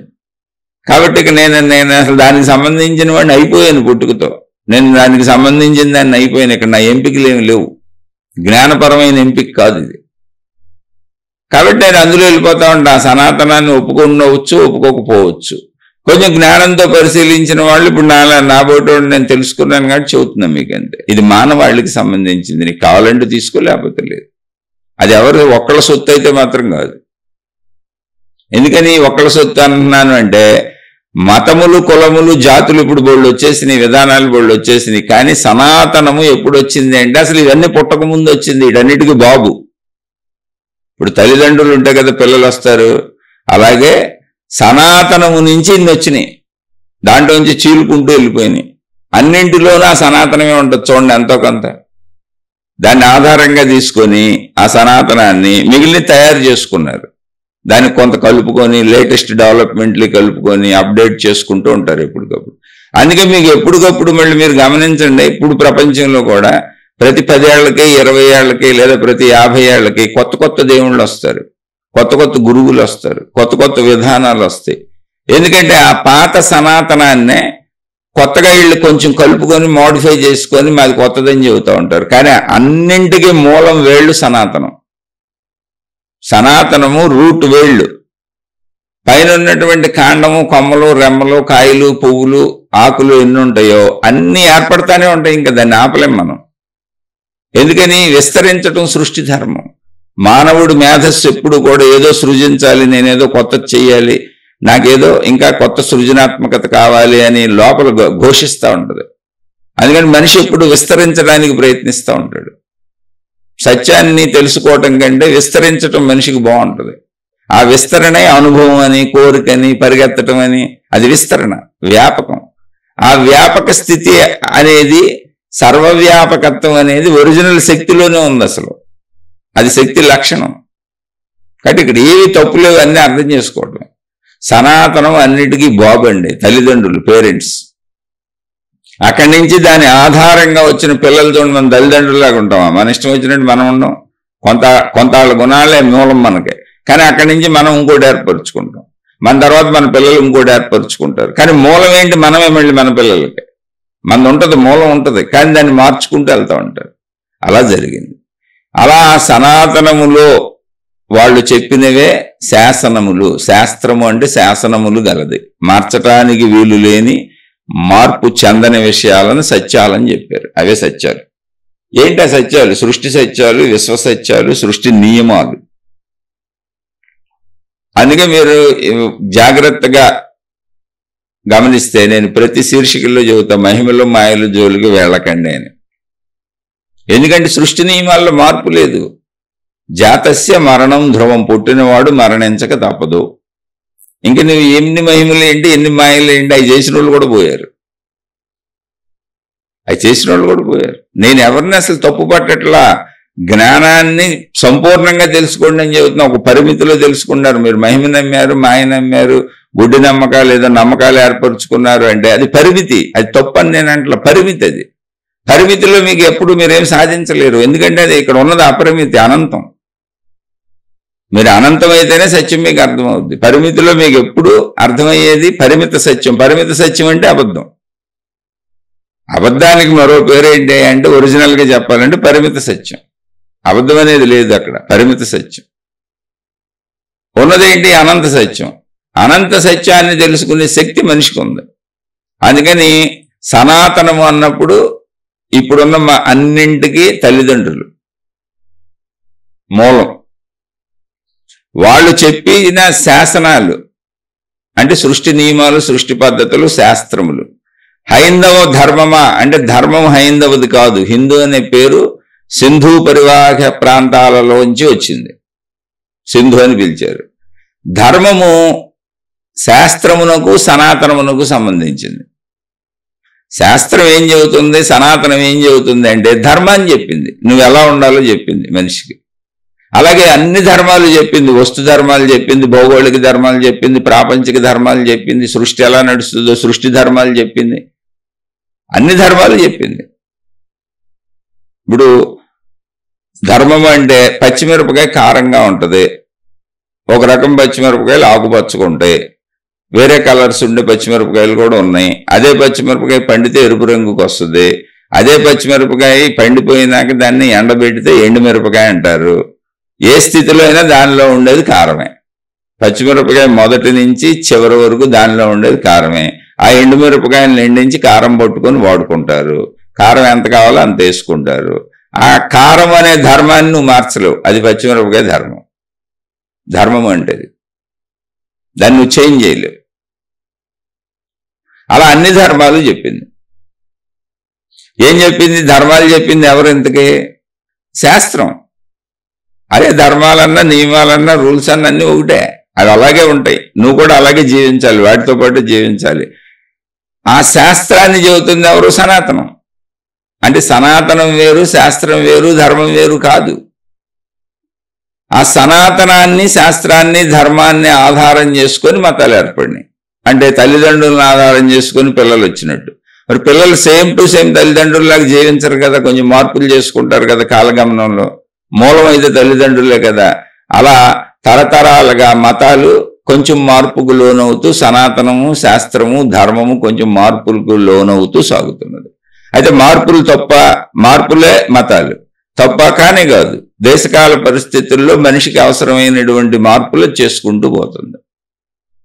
అలా వివిధ మతాలు వస్తాయి, వివిధ మార్గాలు వస్తాయి, వివిధ దేవుళ్ళు వస్తారు, వివిధ విధానాలు వస్తాయి, వివిధ గురువులు వస్తారు, అన్నీ వస్తూనే ఉంటాయి. వీటిని మీరు ఆపలేరు, ఆపటం కుదరదు. ఎందుకంటే అది వ్యాప్తత. మనిషి అవసరాలకు తగ్గట్టుగా వస్తువుల్ని ఎలా తయారు చేసుకుంటున్నామో, పంటలు ఎలా పండించుకుంటున్నామో, మనిషి అవసరాలకు వినియోగ వస్తువులు మారిపోతున్నాయి చూడండి. ఎప్పటికప్పుడు సెల్ ఫోన్లు అప్డేట్ వచ్చేస్తాయి, కంప్యూటర్లు అప్డేట్ వచ్చేస్తాయి, బట్టలు రకరకాలుగా అప్డేట్లోకి వస్తాయి, చెప్పులు రకరకాల అప్డేట్ వస్తాయి. ప్రతి వస్తువు ఇంతకంటే బెటర్గా వస్తూ ఉంటుంది. ఎందుకని మనిషిలోనే అన్వేషణ ఉంది. అలాగే ఆధ్యాత్మిక అన్వేషణ కూడా అలాగే ఉంటుంది. ఎందుకంటే బెటర్గా, ఎందుకంటే ఇంకా ట్రై చేస్తూ ఉంటాడు. అలా ట్రై చేసి అన్నిటికీ మూలం ఏంటి? సనాతనమే. ట్రై చేస్తే చేసుకో, దేశకాల పరిస్థితులు, కానీ మూలం సనాతనమే. ఆ సనాతనమే శాస్త్రం, ఆ సనాతనమే ధర్మం. అందుకని నువ్వు ఎంత ట్రై చేసినా సృష్టి నియమాలు మారవుగా. సూర్యుడు రావడం వెళ్ళడం మారదు. సూర్యుడు గురించి ఏం చెప్పారో అదంతా అలాగే ఉంటుంది. భూమి గురించి అలాగే ఉంటుంది. పంచభూతాలు అలాగే ఉంటాయి. మనిషిలో ఉండే శరీర అవయవాలు, మనిషి శరీర పనితీరు అలాగే ఉంటుంది. అది సృష్టి మారదుగా, సృష్టి నియమాలు మారవుగా. నువ్వు కొద్దిగా ఏదో నీ పద్ధతులకే కొత్త యాడ్ చేసుకొని, విధానాలు, ఆచార సాంప్రదాయాలు యాడ్ చేసుకొని చేసుకుంటూ ఉంటావు. అంటే సెల్ ఫోన్ అప్డేట్లు వచ్చినట్టు, ఓ కంప్యూటర్ అప్డేట్లు వచ్చినట్టు, పెన్నుల్లో కొత్త కొత్త రకాలు తయారు చేసుకున్నట్టు, కళ్ళజోడులో కొత్త కొత్త రకాలు చేసుకున్నట్టు. అంతేగాని మూలం మారదుగా. కంటి చూపు కళ్ళజోడు కావాల్సిందే, కట్టుకోవడానికి బట్టలు కావాల్సిందే, తినడానికి అన్నం కావాల్సిందే, శరీర తీరుకు అన్ని కావాల్సిందే. భౌగోళిక పరిస్థితులు అలాగే ఉంటాయి. మారనివన్నీ కూడా ఏమున్నాయో అదే సనాతనము, శాస్త్రము, ధర్మము, అదే సత్యము. అవి సృష్టి నియమాలు, విశ్వ నియమాలు. మారటానికి అవకాశం ఏమున్నాయో అంటే బట్టలు మార్చుకోవచ్చు, రకరకాల మోడల్స్ వేసుకోవచ్చు, కళ్ళజోళ్ళు మార్చుకోవచ్చు, వాచీలు మార్చుకోవచ్చు, చెప్పులు మార్చుకోవచ్చు, ఇలా బాహ్యమైన అనేకం మార్చుకోవచ్చు. అవే ఉన్నాయో అదంతా కూడా మార్పు చెందటానికి వీలైన ఆచార సాంప్రదాయాలతో కూర్చుకున్న మతములు, మార్గములు, విధానములు, పద్ధతులు. వీటికి మూలం సనాతనమే. ఇప్పుడు వేళ్లే మూలం.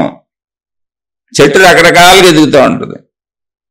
ఆ తత్వం మీకు అర్థమైతే ఇందులో ఎక్కడ విరోధం లేదు, అసలు విభేదము లేదు. అదే చెబుతున్న విభేదము, విరోధము పరిమితిలో వస్తుంది మీకు. మీరు ఒక మత పరిమితిలో, ఒక మార్గ పరిమితిలో, గురు పరిమితిలో ఇదే కరెక్ట్ అనుకుంటాం వలన విభేదం, విరోధం వస్తుంది. అది కరెక్టే, కరెక్ట్ కాదని ఎవరు అంటారు. కానీ అది కొమ్మ మాత్రమే, అదొక చిన్న రెమ్మ మాత్రమే, అదొక ఆకు మాత్రమే, అదొక పువ్వు మాత్రమే, అదొక కాయ మాత్రమే. కానీ మొత్తంగా అది విశ్వమహావృక్షంలో ఉంది. మీరు చెట్లో ఉంది ఆకు, పువ్వు, కాయ. కానీ మీరు ఒక పువ్వునో, కాయనో, పండునో, కొమ్మనో పట్టుకొని ఇదే మొత్తం అంటే అప్పుడు మీరు విధ్వంసకర పనులు చేస్తారు. ఎందుకని అది పరిమితి. పరిమితులు అనంతం మీకు అర్థం కాదు. అందుకని ఏది ప్రామాణికం అంటే అసలు ఏది ప్రామాణికం కాదు మనిషికి. మనిషే ప్రామాణికం. మీ లోపల మీకు తెలుసుగా. మీకు ప్రామాణికత ఎందుకు చెప్పండి అసలు మామూలుగా అడుగుతున్నా. అంటే నేను దేన్ని తప్పు పట్టట్లా. నేను చెబుతున్న నా శీర్షికలన్నీ మీరు వినండి. మీకు లోపల అంతరంగంలో మీకు మీరు ప్రామాణికం కాదా? మీరు ఏదైనా పని మొదలు పెట్టినప్పుడు మీ హృదయం మీకు ఇది తప్పు రైట్ అని చెప్పట్లేదా? మీ శరీర ఎదుగుదల దాని అంతటా జరిగిపోవట్లేదా? దాని పెరుగుదల దాని అంతటా జరిగిపోవట్లేదా? దానికి ప్రామాణికం ఏమన్నా ఉందా? మరి జీవన విధానానికి ప్రామాణికం ఎందుకు అడుగుతున్నారు? దేశకాల పరిస్థితుల్లో ఆల్రెడీ చట్టాలు, న్యాయాలు, కోర్టులు, రూల్స్ అన్నీ ఉన్నాయి. అవే ప్రామాణికాలు. ఏ దేశంలో ఎలా ఉండాలో అలా ప్రామాణికం. మతాలకు ప్రామాణికం ఎందుకు మనకి? అంటే ఒక మతాన్ని పట్టుకు ఏలాడదామని మనం అనుకుంటున్నాం. పరిమితిలో ఉన్నాం. ఏలాడటం తప్పని నేనంట్లా, మతం తప్పని నేనంట్లా, గురువు తప్పని నేనంట్లా, విధానం తప్పని నేనంట్లా, ఆచార సాంప్రదాయం తప్పని నేనంట్లా. అవన్నీ చిన్న సత్యములు. ఒక చెట్టుకున్న ఆకు వలె. చెట్లు లక్షల ఆకులు ఉన్నాయి, నువ్వు ఒక ఆకును పట్టుకెళ్ళాడుతానన్నావు. చెట్లు లక్షల కాయలు ఉన్నాయి, నువ్వు ఒక కాయను పట్టుకొని నా కాయే సత్యం అంటున్నావు. కాదు, చెట్టు సత్యం. మొత్తం చెట్లు ఇవన్నీ ఉంటాయి.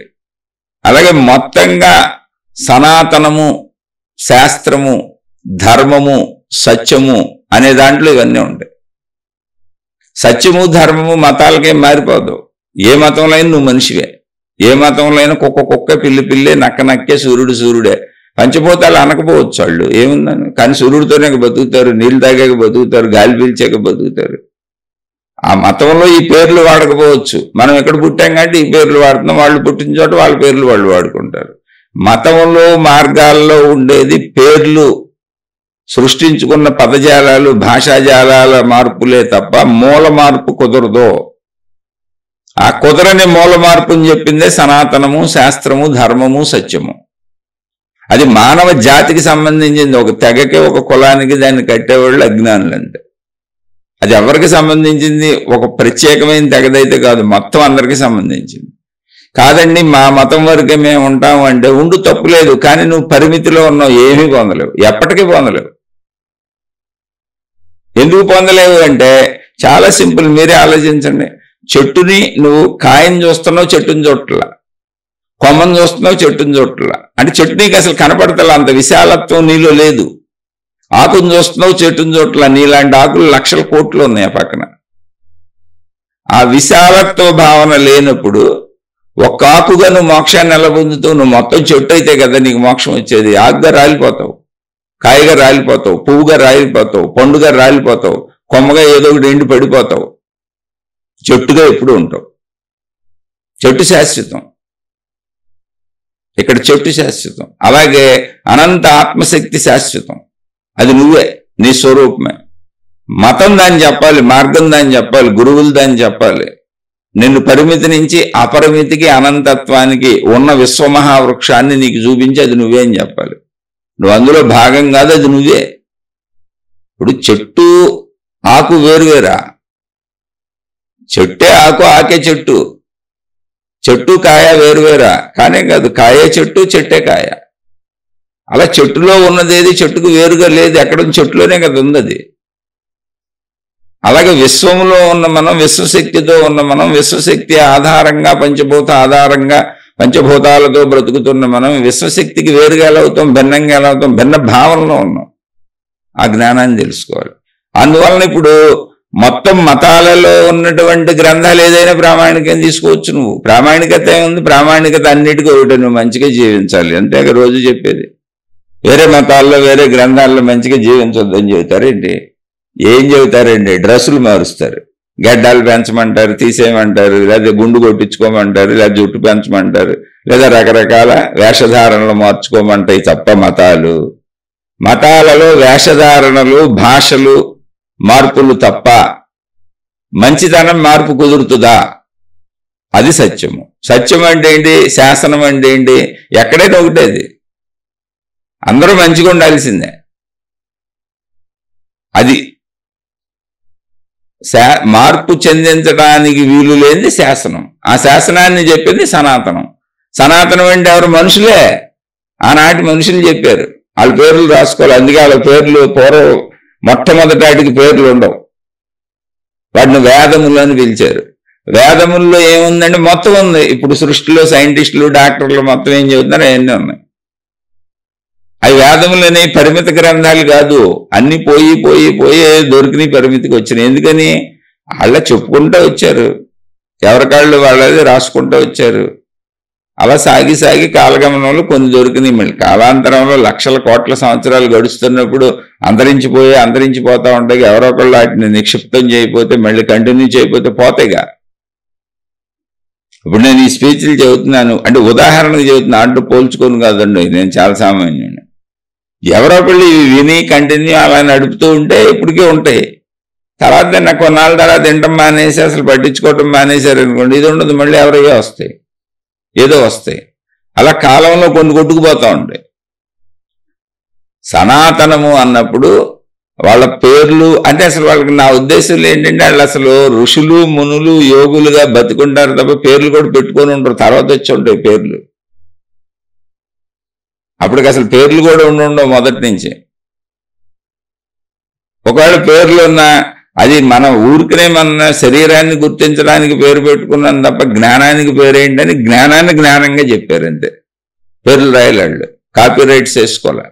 లేదు అసలు అంత జ్ఞానం అప్పుడు. ఇప్పుడు అంటే అమ్ముకోవటం వచ్చింది కాబట్టి కాపీ రైట్స్ వచ్చినాయి. అసలు కాపీ రైట్ అనేది ఎందుకు వచ్చింది? అమ్ముకొని డబ్బు సంబంధాలు వచ్చినాయి కాబట్టి, పుస్తకాలు అమ్ముకుంటాం కాబట్టి. అయితే అమ్ముకోవటం తప్ప కానీ కాదు, వ్యవస్థ అలా వచ్చింది. ప్రపంచంలో వ్యవస్థ అలా వచ్చింది.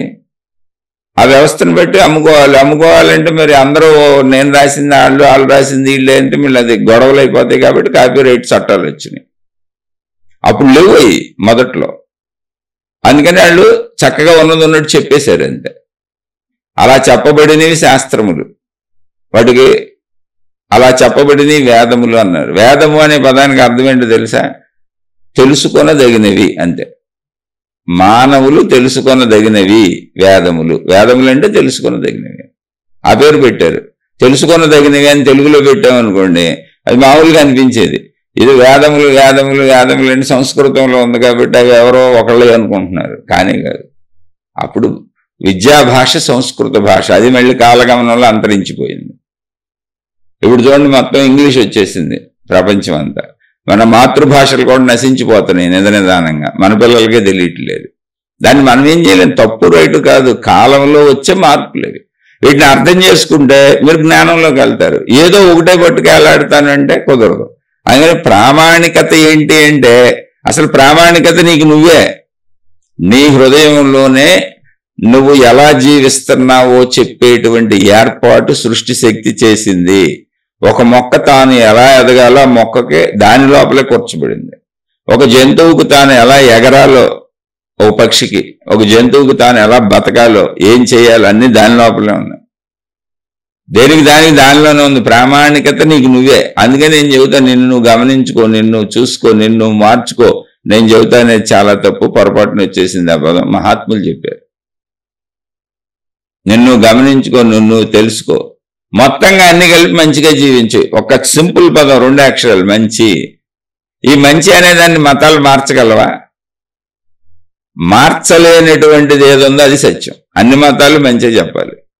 మరి ఏం మారుస్తారు? భాష మార్చుకుంటారు, అక్షరాలు మార్చుకుంటారు, లిపి మార్చుకుంటారు, బొమ్మలు మార్చుకుంటారు, వాళ్ళ దేవుళ్ళ విధానాలు మార్చుకుంటారు, పద్ధతులు మార్చుకుంటారు. అలా మార్చగలరు తప్ప సత్యాన్ని మార్చలేరు. మంచిగా జీవించడం అనే సత్యాన్ని అందరూ చెప్పాలి. నీ బాధ్యతలను నిర్వర్తించు అని అందరూ చెప్పాలి. ధర్మం అంటే అది. సత్యం అంటే ఏంటంటే మార్చటానికి వీలు లేనిది, స్థిరమైనది. అందరూ మంచిగానే జీవించాలి, అది స్థిరత్వం. మంచిగా జీవించటం అనే ప్రక్రియ ఉంది, అది ఆచరణలోకి వచ్చినప్పుడు, క్రియ అయినప్పుడే ధర్మం. అంటే సత్యమే క్రియాత్మకమైతే ధర్మము, ధర్మము స్థిరమైనప్పుడు సత్యము. అంటే ధర్మాలు మారుతూ ఉంటాయి, దేశకాల పరిస్థితులను బట్టి ధర్మాలు మారుతూ ఉంటాయి. అంటే భార్య దగ్గరికి వెళ్ళామనుకోండి, భర్తలా ఉండాలి. కొడుకు దగ్గరికి వెళ్తే తండ్రిలా ఉండాలి. అన్న దగ్గరికి వెళ్తే తమ్ముళ్ళలా ఉండాలి. ఇవి ధర్మాలు. కానీ నేను మనిషిని, వాళ్ళు మనుషులు, సత్యము అది మారదు. అలా దేశకాల పరిస్థితులను బట్టి ధర్మాలు మారుతూ ఉంటాయి. సత్యము స్థిరము. సత్యము క్రియాత్మకమైనప్పుడు ధర్మం అవుతుంది, ధర్మము స్థిరపడినప్పుడు సత్యం అవుతుంది. రెండు ఒకటే సత్య ధర్మాలు. అలా అన్ని మతాలకి ఆధారం సత్య ధర్మాలే ఉంటాయి. సత్యమే ఉంటుంది, సత్యము స్థిరంగా ఉంటుంది, అది క్రియాత్మకం అయితే ధర్మం అవుతూ ఉంటుంది. కాబట్టి ప్రామాణికత అనేది ఏమి లేదు. మనం ఊరుకుని పెట్టుకుంటున్నాం. నాకు ఈ గ్రంథం ఇష్టం, చదువుకుంటాను, చదువుకు ఎవరొద్దన్నారు. నాకు ఈ మతం ఇష్టం, ఇందులో వెళ్తాను, ఇల్లు ఎవరొద్దన్నారు. నాకు ఈ దేవుడు ఇష్టం, ఇందులో వెళ్తాను, ఇల్లు ఎవరొద్దన్నారు. కానీ సంపూర్ణత్వాన్ని తెలుసుకో, పరిమితులు ఇమిడిపోకు. ఇది అసలు ఆత్మజ్ఞానం. మొట్టమొదటిది ఆధ్యాత్మికతలో మొట్టమొదట చెప్పబడింది సనాతనంలో ఆత్మజ్ఞానమే. ఆత్మజ్ఞానం అనేటువంటిది సృష్టి మొత్తానికి ఆధారభూతమైనటువంటి విశ్వశక్తి గూర్చి, ప్రకృతి శక్తి గూర్చి, అదే శక్తి సమస్తములో ఉన్నది అని చెప్పబడుతున్నది. దానికి ఆత్మశక్తి అని, బ్రహ్మము అని పేర్లు పెట్టారు. అదే మనిషిలో, జీవుల్లో పరిమితంగా ఉన్నప్పుడు ప్రాణశక్తి అని పేరు పెట్టారు. మొత్తానికి అది శక్తి అని చెప్పింది సనాతనము.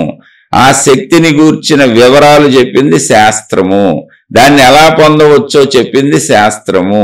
పొందే విధానాలు కానీ, జీవించే విధానాలు కానీ, సృష్టి నియమాలు కానీ, సృష్టి పద్ధతులు కానీ మారవు, మార్పు చెందవు అనేటువంటి విషయాలు శాసనములుగా ఉంటాయి. శాసనములు అంటే మార్చటం కుదరదు కనుక శాసనములు ఉన్నది శాస్త్రము. ఇందులో ఏమీ లేదు. జస్ట్ మొత్తంగా చదివితే ఇదంతా కలిపితే జ్ఞానము. జ్ఞానం నీలోనే ఉందిగా. మీరు ఏ మతం అయితే ఏంటి, మీరు ఏ జాతి అయితే ఏంటి, ఏ కులం అయితే ఏంటి, ఏ దేశం అయితే ఏంటి, ఒక మనిషిగా మీరు నేను మనిషిని అనుకుంటున్నారా, అనుకోవట్లేదా? ఏ మతంలో ఉన్నా మీరు మనిషే కాదా? ఏ మతంలో ఉన్న మీరు పురుషుడుగా, స్త్రీ ఒక, అవునా కాదా? ఇంక దానికి మతమే ఉంది, అది సత్యం, అదే శాసనం, అది మార్పు చెందదు. ఏ మతపోళ్ళకైనా, స్త్రీకైనా పురుషుడికైనా శరీర అవయవాలు పనిచేసే విధానం అంతేనే కదా, వాళ్ళ అవసరాలు అంతేనే కదా, వాళ్ళ కోరికలు అంతేనే కదా, వాళ్ళ జీవన విధానం అంతేనే కదా. నువ్వేం మారుస్తావు? బట్టలు మారుస్తావు, హెయిర్ స్టైల్స్ మారుస్తావు, కళ్ళజోళ్ళు మారుస్తావు, వాచీలు మారుస్తావు, ప్రార్థనా విధానాలు మారుస్తావు, అవి మార్చుకుంటావు. నీ దేవుళ్ళని మార్చుకుంటావు, గురువులను మార్చుకుంటావు, అవి కుదురుతుంది. అంటే బాహ్యం కుదురుతుంది, కానీ స్థిరమైనటువంటి మనిషిని నేను అనే మూలం మారదుగా. నువ్వు మనిషివేగా. నేను స్త్రీని, నేను పురుషుడిని, ఇది నా శరీరము. ఎక్కడైనా మొత్తం భూగోళం మీద స్త్రీలే పిల్లల్ని కంటారు.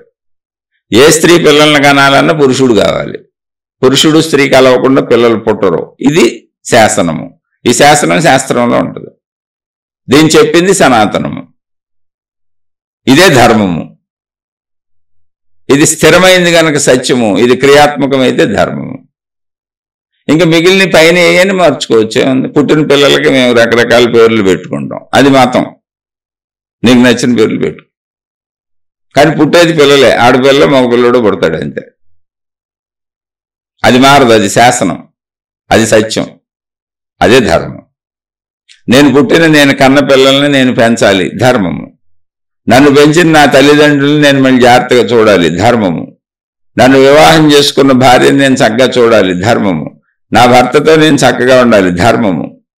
సత్యము ధర్మం అవుతూ ఉంటుంది, క్రియాత్మకమైనది. కాబట్టి అన్ని మతాలు తెలుసుకోదగినవే, కానీ ప్రామాణికం నీకు నువ్వే. ప్రామాణికతను బయట ఎత్తకు, నీ హృదయంలోనే ప్రామాణికత ఉంది. అసలు సృష్టి మొత్తం ఒక గ్రహం, ఒక గోళం, ఒక బండరాయి, కొండరాయి, ఒక నీరు, సముద్రం, ఒక నది, ఒక చిన్న నీటి బొట్టు అయినా సరే, 84 లక్షల జీవరాశులు, మనిషి, అన్నింటికీ ప్రామాణికత దానిలోనే ఉంది. అది ఎలా జీవించాలో, అది ఎలా పెరగాలో, అది ఎలా పెరిగి ఎలా శరీరాన్ని వదిలేయాలో, రూపాన్ని ధరించి రూపాన్ని కోల్పోవటం అనేది దానిలోనే ఉంది. దానికి అదే ప్రామాణికం, నీకు నువ్వే ప్రామాణికం. మరి ఎందుకండి మతాలు చెప్పేది ఏంటి, ఇదేంటి, ఇప్పుడు మీరు కూడా చెప్పేది ఏంటంటే ఆ ప్రామాణికత నీలోనే ఉందనాయన, బయట ఎదుగుతున్నావేంటని. అది కాదు అసలు బాధ అంతా. ఇప్పుడు ఆత్మజ్ఞానం, అది ఆత్మజ్ఞానము అంటే ఏంటంటే నువ్వే నీకు ప్రామాణికం. నీకు తెలుస్తుందిగా ఇది తప్పని, రైట్ అని, చేయొచ్చని, చేయకూడదని. అయినా చేస్తున్నాను అంటే అది నీ ఇష్యం, పర్సనల్ ఇష్యూ అది. కానీ ప్రామాణికత నీలోనే ఉంది. ఇప్పుడు నా భార్యతో నేను మంచిగా ఉన్నాను, చెడ్డగా ఉన్నాను నీకు తెలుసు. నా భర్తతో నేను మంచిగా ఉన్నాను, చెడ్డగా ఉన్నాను నీకు తెలుసు. ప్రతి వాళ్ళకి తన గురించి అన్నీ తెలుసు. నీ గురించి నీకు సమస్తం తెలుసు. నువ్వు చెయ్యకముందే, అంటే ఒక ఆలోచన పుట్టగానే నీ లోపల ఇది తప్పు, రైటు, చెయ్యొద్దు, చెయ్యి అని లోపల చెబుతానే ఉంటుంది. అయినా నువ్వు చేసుకెళ్తావా, చెయ్యవా అనేది అది నీ విఘ్నత, అది వేరే విషయం. కానీ ప్రామాణికత లోపలే ఉంది. నీకే కాదు, నాకే కాదు, మనుషులకే కాదు, మొత్తం యావత్ సృష్టికి ఈ ప్రామాణికత లోపలే ఉంది. నేను ప్రామాణిక గ్రంథాలు ఎత్తుక్కొని బతుకుతాను అంటే అబ్బే, అవి నిన్ను ఆ వైపు ప్రోత్సహించి మంచిగా ఉండు, ప్రామాణికతను, నీ లోపల ఉన్న ప్రామాణికతను చంపేసుకుంటున్నావు, చంపుకోకు, మంచిగా ఉండని ఈ గ్రంథాలు, మతాలు చెబుతున్నాయి, ఈ గురువులు చెబుతున్నారు. నీకు నువ్వే ప్రామాణికం. అసలు ఆత్మజ్ఞానం చెప్పేది అది. ఇప్పుడు ఆత్మజ్ఞానంలోకి వెళ్ళి అనుభవం పొందితే ఏమైంది, నువ్వే అనంత ఆత్మశక్తి అయిపోతావు. అలా మహాత్ములు చెప్పారుగా, నేనే అనంత ఆత్మశక్తి స్వరూపుడును అని ఎంతోమంది చెప్పారు. ఇప్పుడు ప్రామాణికం ఎవరయ్యారు? వాళ్ళే అయ్యారు, వాళ్ళు మనకు ప్రామాణికం అయ్యారు. ఎందుకని? ఇప్పుడు అది మనం పొందాలి కాబట్టి గ్రంథాలు ప్రామాణికం కాదు, మతాలు ప్రామాణికం కాదు, నీకు నువ్వే ప్రామాణికం. జ్ఞానము ప్రామాణికం, జ్ఞానం నీలో ఉంది. ఇప్పుడు నువ్వు గ్రంథం చదివావు, అందులోంచి ఏమొస్తుంది? నీకు జ్ఞానం వస్తుంది. ఇప్పుడు మీరు నేను చెప్పేది వింటున్నారు, లేదా ఎవరు చెప్పిందైనా వింటారు. చెప్పేవాడుగా అసలు సంబంధం లేదు, చెప్పేవాడితో పని లేదు. వాడు గొంతుతో వాడు ఏం చెప్పాడు, ఏం పదాలు వాడాడు, ఎలా పదాలు వాడాడు, అసలు సంబంధమే లేదు. దాని ద్వారా మీకు అర్థమైన జ్ఞానంతో సంబంధం ఉంది, జ్ఞానం ప్రామాణికం. అలాగే నువ్వు గ్రంథం చదివినా, మతం నుంచి తీసుకున్న సేమ్ అంతే. ఇప్పుడు చెప్పే మనిషికి ఎలా విలువ లేదో, చెబుతున్న విషయానికి ఎలా విలువ ఉందో నీకు అర్థం అవటం అనేది జ్ఞానం ప్రామాణికం, నీకు అర్థం అవటం జ్ఞానం. అలాగే ఒక మత గ్రంథం చదివినప్పుడు కూడా జ్ఞానం ప్రామాణికం, గ్రంథం కాదు. మతం ప్రామాణికం కాదు, నీకు అది జ్ఞానం ప్రామాణికం. జ్ఞానం ఎక్కడ ఉంది? నీలోనే ఉంది. నీకు అర్థం అవ్వకపోతే ఎన్నున్న ఉపయోగమే ఉంది, ఎంతమంది చెప్పిన ఉపయోగమే ఉంది. ఇలా ప్రామాణికం ఏంటి అంటే జ్ఞానం ప్రామాణికం, అది ఎక్కడ ఉందో తెచ్చుకో. జ్ఞానం కూడా అసలు ప్రామాణికం కాదు, నీకు నువ్వే ప్రామాణికం. ఎందుకని? జ్ఞానం ఎక్కడ ఉంది? నీ లోపల ఉంది. ఇప్పుడు ఇంతకీ జ్ఞానం ఎక్కడ ఉంది? నాలో లేదు, మీలో ఉంది. మీలో జ్ఞానం లేకపోతే నేను ఎంత చెప్పినా మీకు అర్థం కాదు. మీకు అర్థం అవుతుంది అంటే మీలో జ్ఞానం దాన్ని అర్థం చేసుకుంటుంది. అర్థం అవుతుంది అంటేనే ఇదే కాదు, ఏదైనా ఒక కన్ను చూశారు, అది చెట్టు అని అర్థమైందంటే ఏంటి? ఆ చెట్టు అనే జ్ఞానాన్ని గ్రహించే శక్తి మీలో ఉంది. ఒక శబ్దం విన్నారు, ఓహో ఇది ఫలానా గంటల శబ్దం లేదా కారు హారనం అని మీకు అర్థమైందంటే ఏంటి? ఆ గ్రహింపు శక్తి మీలో ఉంది, ఆ జ్ఞాన శక్తి మీలో ఉంది. అలా ఏ విషయమైనా గ్రహించగలుగుతున్నారంటే గ్రహించే శక్తి మీలో ఉంది, అది మీకు ప్రామాణికం. కాబట్టి మీకు మీరే ప్రామాణికం. మీలో మళ్ళీ స్పష్టంగా చెబుతున్న ప్రతి మనిషికి తనకు ఆలోచన పుట్టగానే అది తప్పో రైటో చెప్పే సిస్టమ్ తనలోనే ఉంది. తను ఒక పని చేస్తున్నప్పుడు తాను తప్పు చేస్తున్నాడు రైట్ చేస్తున్నాడు చెప్పే సిస్టమ్ ప్రతి స్త్రీలో ప్రతి పురుషుల్లో ఉంది, ప్రతి మనిషిలో ఉంది. అయినా కాదని చేసుకుంటూ వెళ్ళటం అనేది గుణాలకు సంబంధించిన విషయం, అది వేరే విషయం. మళ్ళీ ప్రామాణికం ఏంటంటే నీకు నువ్వే. అందుకని నీ అంతరంగంలోకి వెళ్ళు, నిన్ను నువ్వు చూసుకో. ఇదే ఆత్మజ్ఞానం నేర్పేది. అది భౌతికమైన ఆధ్యాత్మికమైన నిన్ను నువ్వు చూసుకొని నడవటమే జీవితం. నీకు నువ్వే ప్రామాణికం. నువ్వు ప్రామాణికం ఏదో తెచ్చుకుందామని బయటకు వెళ్ళావనుకో, నువ్వు అసలు ఏమీ పొందలేవు, నశించిపోతావు. మరి ఏంటంటే మతాలు గ్రంథాలు విధానాలు వీటిని పాటించొద్దా, ఇవన్నీ తీసుకోవద్దా అంటే అవన్నీ నీకు నువ్వే ప్రామాణికమని నిరూపించడానికి అవసరమైన బాహ్య సత్యములు. కరెక్ట్గా చూడు, నువ్వు వాటిని పట్టుగా అలాడటం కాదు, అవి నీ లోపలికి వచ్చేసి నువ్వే ప్రామాణికమని నీకు చెప్పాలి. అలా వెళ్తే నీ దారి కరెక్ట్. అవునా కదా? మీరే ఆలోచించుకోండి. నాకు తెలిసినంత చెప్పాను, నాకు అర్థమైంది చెప్పాను, నేను గ్రహించింది చెప్పాను, నా గ్రహణ శక్తికి అందింది చెప్పాను. ఇందులో ఒకవేళ ఏదైనా తప్పు ఉందనిపిస్తే నేను సామాన్య మానవుడినే, నన్ను క్షమించి వదిలివేయండి. ఒకవేళ ఏదైనా మీకు అర్థమైతే దాన్ని తీసుకొని విశాలత్వాన్ని అనంతత్వాన్ని మీలో పెంచుకోండి. విశాలత్వాన్ని పెంచుకోండి, అనంతత్వం అయిపోతారు. అంతే. అదే ఆత్మజ్ఞానం చెప్పేది. పరిమితి నుంచి అపరిమితికి అనంతానికి సాగటమే మానవ జీవన గమ్యము. అంతే. విత్తనం మహావృక్షమైనట్టు. ఒక విత్తనం మహావృక్షం ఎలా అయింది అలా. అందుకు మనకు ఉపకరించేది మతాలు, దేవుళ్ళు, గ్రంథాలు, శాస్త్రాలు. ఏ మతాల్లో అయినా సరే గురువులు, మహానుభావులు, మీరు ఎన్ని విధానాలు చెప్పుకుంటే అన్ని అందుకు మనకు ఉపకరిస్తాయి. బయట నుంచి అవన్నీ సపోర్ట్ చేసి నీకు నువ్వే ప్రామాణికము అని నిన్ను నీ అంతరంగంలోకి పంపి నీ అంతరంగంలో ఉన్న చెడును తొలగించి మామూలు నూరేళ్ల జీవితంలో నువ్వు మంచిగా జీవించేలా చేసి అక్కడి నుంచి మళ్ళీ నీకు నిన్ను నువ్వు అన్వేషించుకుంటూ నేను పరిమిత శరీర భావంలో జీవిస్తున్నాను, శరీర పరిమితుడను పరిమితురాలను కాను, నేను అనంత ఆత్మశక్తిని, విశ్వశక్తి ఏదైతే ఉందో, దైవశక్తి ఏదైతే ఉందో, ప్రకృతి శక్తి ఏదైతే ఉందో ఆ శక్తిని నేనే అని తెలుసుకునే వరకు నిన్ను నడిపించటానికి ఈ బాహ్యమైనవన్నీ ఉపయోగపడతాయి. అది కానీ ప్రామాణికమైతే నీకు నువ్వే ప్రామాణికం. శుభమస్తు. మీకేమైనా మళ్ళా సందేహాలుంటే తప్పకుండా అడగండి. ఈ విషయం గురించి, ఈ శీర్షిక గురించి ఇంకా విస్తృతంగా కావాలన్నా మీకు అర్థమైపోతే చెబుతాను. ఎవరికి విని అర్థం చేసుకుంటూ ఎంతో కొంత సాధన చేసుకుంటూ ఈ మార్గం అంటే ఈయన చెబుతుంది నాది మార్గం కాదు, పాడు కాదు, ఈయన చెబుతుంది మాకు అర్థమవుతుంది, మేము కొంచెం శాంతిగా హాయిగా బ్రతుకుతున్నాము, కొంచెం ఇంకొంచెం ముందుకెళ్ళాలనుకుంటున్నాం, మంచిగా బతకాలనుకుంటున్నాం అని ప్రయత్నిస్తున్న వాళ్ళకి ఏదైనా సందేహం వస్తే అడగండి. మిగిలిన వాళ్ళు ఊరికనే వినేవాళ్ళు, లేదా అందులో ఏమైనా తప్పులు ఉన్నాయా బొక్కలు ఉన్నాయా అని వెతుకుదాం అనుకునేవాళ్ళు, లేదా నువ్వు ఇదిగో ఇలా చెప్పావు అలా చెప్పావు, ఆ గ్రంథాలు ఎలా చెప్పలేదు, ఆ దేవుళ్ళు ఎలా చెప్పలేదు, మా గురువులు ఎలా చెప్పలేదు, మా విధానాలు ఎలా చెప్పలేదు అనేవాళ్ళు, నాయన మీరు నన్ను ఏ విధమైన చిన్న కామెంట్తో కూడా ఇబ్బంది పెట్టబాకండి. ఎందుకంటే నేనే ముందు చెప్పేస్తున్నా, నేను చాలా సామాన్యుడును, మీ పాదాలకు నమస్కారం, మీకు చెప్పగలిగినంత జ్ఞాన సంపద నా దగ్గర లేదు, నాకు లేనే లేదు. మరి నువ్వు ఎందుకు చెబుతున్నావయ్యా అంటే ఏదో ఒక 10 మంది సోదర సోదరీమణులు మీరు చెబుతుంది మాకు అర్థమవుతుందండి, మేము కొంచెం మనశ్శాంతిగా ఉంటున్నాం, కొంచెం ముందుకు సాగుతున్నాం, చెప్పండి అని అడుగుతున్నారు. అది కూడా ఆ ప్రశ్న అడిగితేనే చెబుతున్నా. ఆ ప్రశ్నలన్నీ కామెంట్స్లో ఉంటాయి, మీరు చదువుకోవచ్చు. అలా వినేవాళ్ళు ఉన్నారు కాబట్టి ఆ వినే నలుగురికే చెబుతున్నా. అందుకని అవసరం లేని వాళ్ళందరూ దయించి వినబాకండి.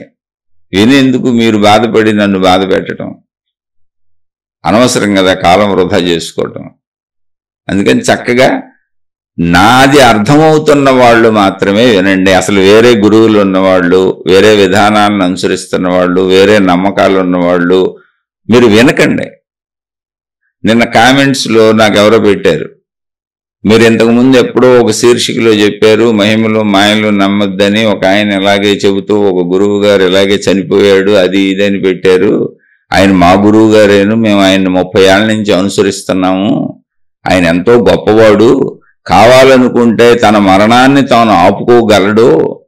కానీ ఆయన ఎందుకో మరి అలా చేశారు. ఒకవేళ వద్దు, ఇంకా ఈ శరీరం వదిలేద్దామని ఆయన అనుకున్నారేమో అని కామెంట్ పెట్టారు. నేను కాదన్నానా? నేను ఊరినే మహిమలు మాయలు నమ్మనని చెప్పాను. నాకు ఆ గురువు గురించి సంపూర్ణంగా మీకంటే ఎక్కువ తెలుసు. నాకు ఆయనతో పరిచయం ఉంది. ఆ గురువు గారి శిష్యులే ఆ గురువు గారి గురించి యూట్యూబ్లో పెట్టారు. ఆయన అనేక వార్తల్లోకి ఎక్కాడు.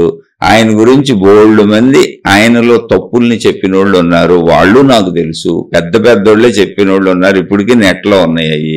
ఇప్పుడు కూడా అనేక మంది ఆయన్ని డైరెక్ట్గా పేరు పెట్టే విమర్శిస్తున్నారు. మీరు వెళ్ళి ఆ ఛానల్స్లో యూట్యూబ్లో చూస్తే డైరెక్ట్గా ఆయన పేరు పెట్టి ఆయన ఫోటోలు వేసి కూడా విమర్శిస్తున్నారు. నేను ఆ పని కూడా చేయలేదు. ఆ పని అసలు ఎప్పటికీ చేయను. నేను బతుకున్నంతకాలం నేను ఎవరిని విమర్శించను. కానీ నాది వింటున్న వాళ్ళకి నీకు నువ్వే ప్రామాణికం, బయట గురువులు, బయట మహాత్ములు, బయట గ్రంథాలు నీకు సపోర్ట్ చేయాలి తప్ప నిన్ను బంధించేయకూడదు, నిన్ను పరిమితిలో ఉంచేయకూడదు, నిన్ను మాయామోహాల్లో పెట్టేయకూడదు, నిన్ను మహిమలకి మాయలకి లోను చేసి నీకు భ్రాంతులు కల్పించకూడదు అని చెప్పవలసిన బాధ్యత నాది వింటున్న నలుగురికి చెబుతున్నాను. అది నేను బాధ్యతగా ఫీల్ అవుతున్నాను. అందుకే నేను ఎవరి పేరు చెప్పను. చూడండి, అసలు నాకేం పని ఆయన ఎలా ఉంటే. ఇప్పుడు ఎవరు ఏం చేస్తే ఏంటంటే, ఇప్పుడు దొంగలు బోళ్ళు ఊళ్ళు దోచుకుపోతున్నారు. నేనేం చేయను? ఇప్పుడు ఆ పోలీసులు ఏదో చూసుకుంటారు, చట్టాలు ఏదో చూసుకుంటాయి. అన్నీ సాగుతున్నాయి. ప్యాకెట్లు, వ్యభిచారాలు, మందులు, ప్రపంచంలో సాగంది ఉందా? డ్రగ్స్ గిగ్స్ అన్నీ ఉన్నాయి. నేనేం చేస్తాను వాటి గురించి మాట్లాడి? నేను మాట్లాడితే అన్నీ ఆగిపోతాయా? అలాగే వీటిల్లోనూ ఉంటారు, ఆధ్యాత్మికతలోనూ అన్ని రకాల వాళ్ళు ఉంటారు. నాకెందుకు వాళ్ళ గురించి? కానీ మరి జ్ఞాన మార్గంలో నేను చెబుతున్నప్పుడు ఏమండి మాకు అర్థమవుతుంది, మేము వెళుతున్నాం అన్నోళ్ళు మళ్ళీ అజ్ఞాన మార్గాలలోకి వెళ్ళి మహిమలని మాయలని బంధింపబడి మోసపోయి డబ్బు పోగొట్టుకొని, క్యారెక్టర్ పోగొట్టుకొని, శీలాలు పోగొట్టుకొని, వాళ్ళ జీవితాలు పోగొట్టుకొని వాళ్ళు అన్ని రకాలుగా నష్టపోతారుగా. అలా నష్టపోయే అవకాశాలు ఏమున్నాయో చెప్పాను తప్ప ఎవరి పేరు ఎన్నడూ చెప్పలేదు, చెప్పను కూడా. నాకు అసలు అవసరతే లేదు. ఎందుకని? అసలు అనంత ఆత్మజ్ఞానపు మార్గంలోనే ఉన్నదంతా అనంత ఆత్మశక్తి. ఆ శక్తి ఆట, మంచి చెడులు ఏమీ లేదు. ఎవరినో చెడ్డోడని చెప్పాల్సిన అవసరమే లేదు. జస్ట్ జ్ఞానంలో వెళ్ళేటప్పుడు పొరపాటు పడకుండా, కన్ఫ్యూజ్ అవ్వకుండా నిన్ను నువ్వు తెలుసుకోవాలి అంటే నువ్వు నీ అంతరంగంలోకి వెళ్ళాలి. కనుక వీటికి లోను కాకు అని చెబుతున్నాను అంతే. దానికి ఉదాహరణలు ఎక్కడన్నా చెబుతున్నాను. ఎందుకంటే దానికి లోన్ అయ్యి అడ్వర్టైజ్మెంట్లు చేసుకొని, మహిమలు మాయలు అడ్వర్టైజ్మెంట్లు చేసుకొని, ప్రచారాలు చేసుకొని మీకు ఇవన్నీ తగ్గిపోతాయని మరి ప్రజల్ని బోల్డ్ మంది ఆకర్షిస్తున్నారు. నేను చెప్పేది ఎంతండి, 100-200 మంది అనరు. అదే మహిమలు మాయలు చేస్తే లక్షల్లో ఫాలోవర్స్ వచ్చేస్తారు. ఇప్పుడు మరి వాళ్ళందరూ వెనక కోటాను మంది ఎందుకు పోతున్నారు? మహిమలు మాయలే. ఎల్లే ఉన్న తప్పంటలా నేను నాది వింటున్న నలుగురికి మాత్రమే ఇది చెబుతున్నాను. అందుకని నేను స్పష్టంగా చెబుతున్నాయా, చక్కగా వినండి. ఎవరో అర్థమవుతున్న వాళ్ళు వినండి. నా తప్పులు ఎతుకుదాం, బొక్కలు ఎతుకుదాం అనేవాళ్ళు వినకండి. ఎందుకంటే నేను సామాన్యుడిని, నాలో బోళ్ళు బొక్కలు ఉంటాయి. నేను అంత పెద్ద జ్ఞానిని కాదు. నేను అసలు విడిగా నన్ను చూస్తే ఈ వినే నలుగురు కూడా వినకపోవచ్చు. ఎందుకంటే నా సామాన్య జీవితం, నేను మామూలుగానే ఉంటాను. నా దగ్గర ఏ గొప్పతనాలు లేవు. నాకు శారీరక అనారోగ్యాలు ఉన్నాయి, మానసిక సమస్యలు ఉన్నాయి, కుటుంబిక సమస్యలు ఉన్నాయి, ఆర్థిక సమస్యలు ఉన్నాయి, సామాజిక సమస్యలు ఉన్నాయి. అతి సామాన్యుడిని నేను. అందుకని అది నేనే చెబుతున్నా. శుభమస్తు. మరొక కొత్త శీర్షికతో కలుసుకుందాం. మీకు మీ కుటుంబ సభ్యులకు మేలు చేకూరుగాక.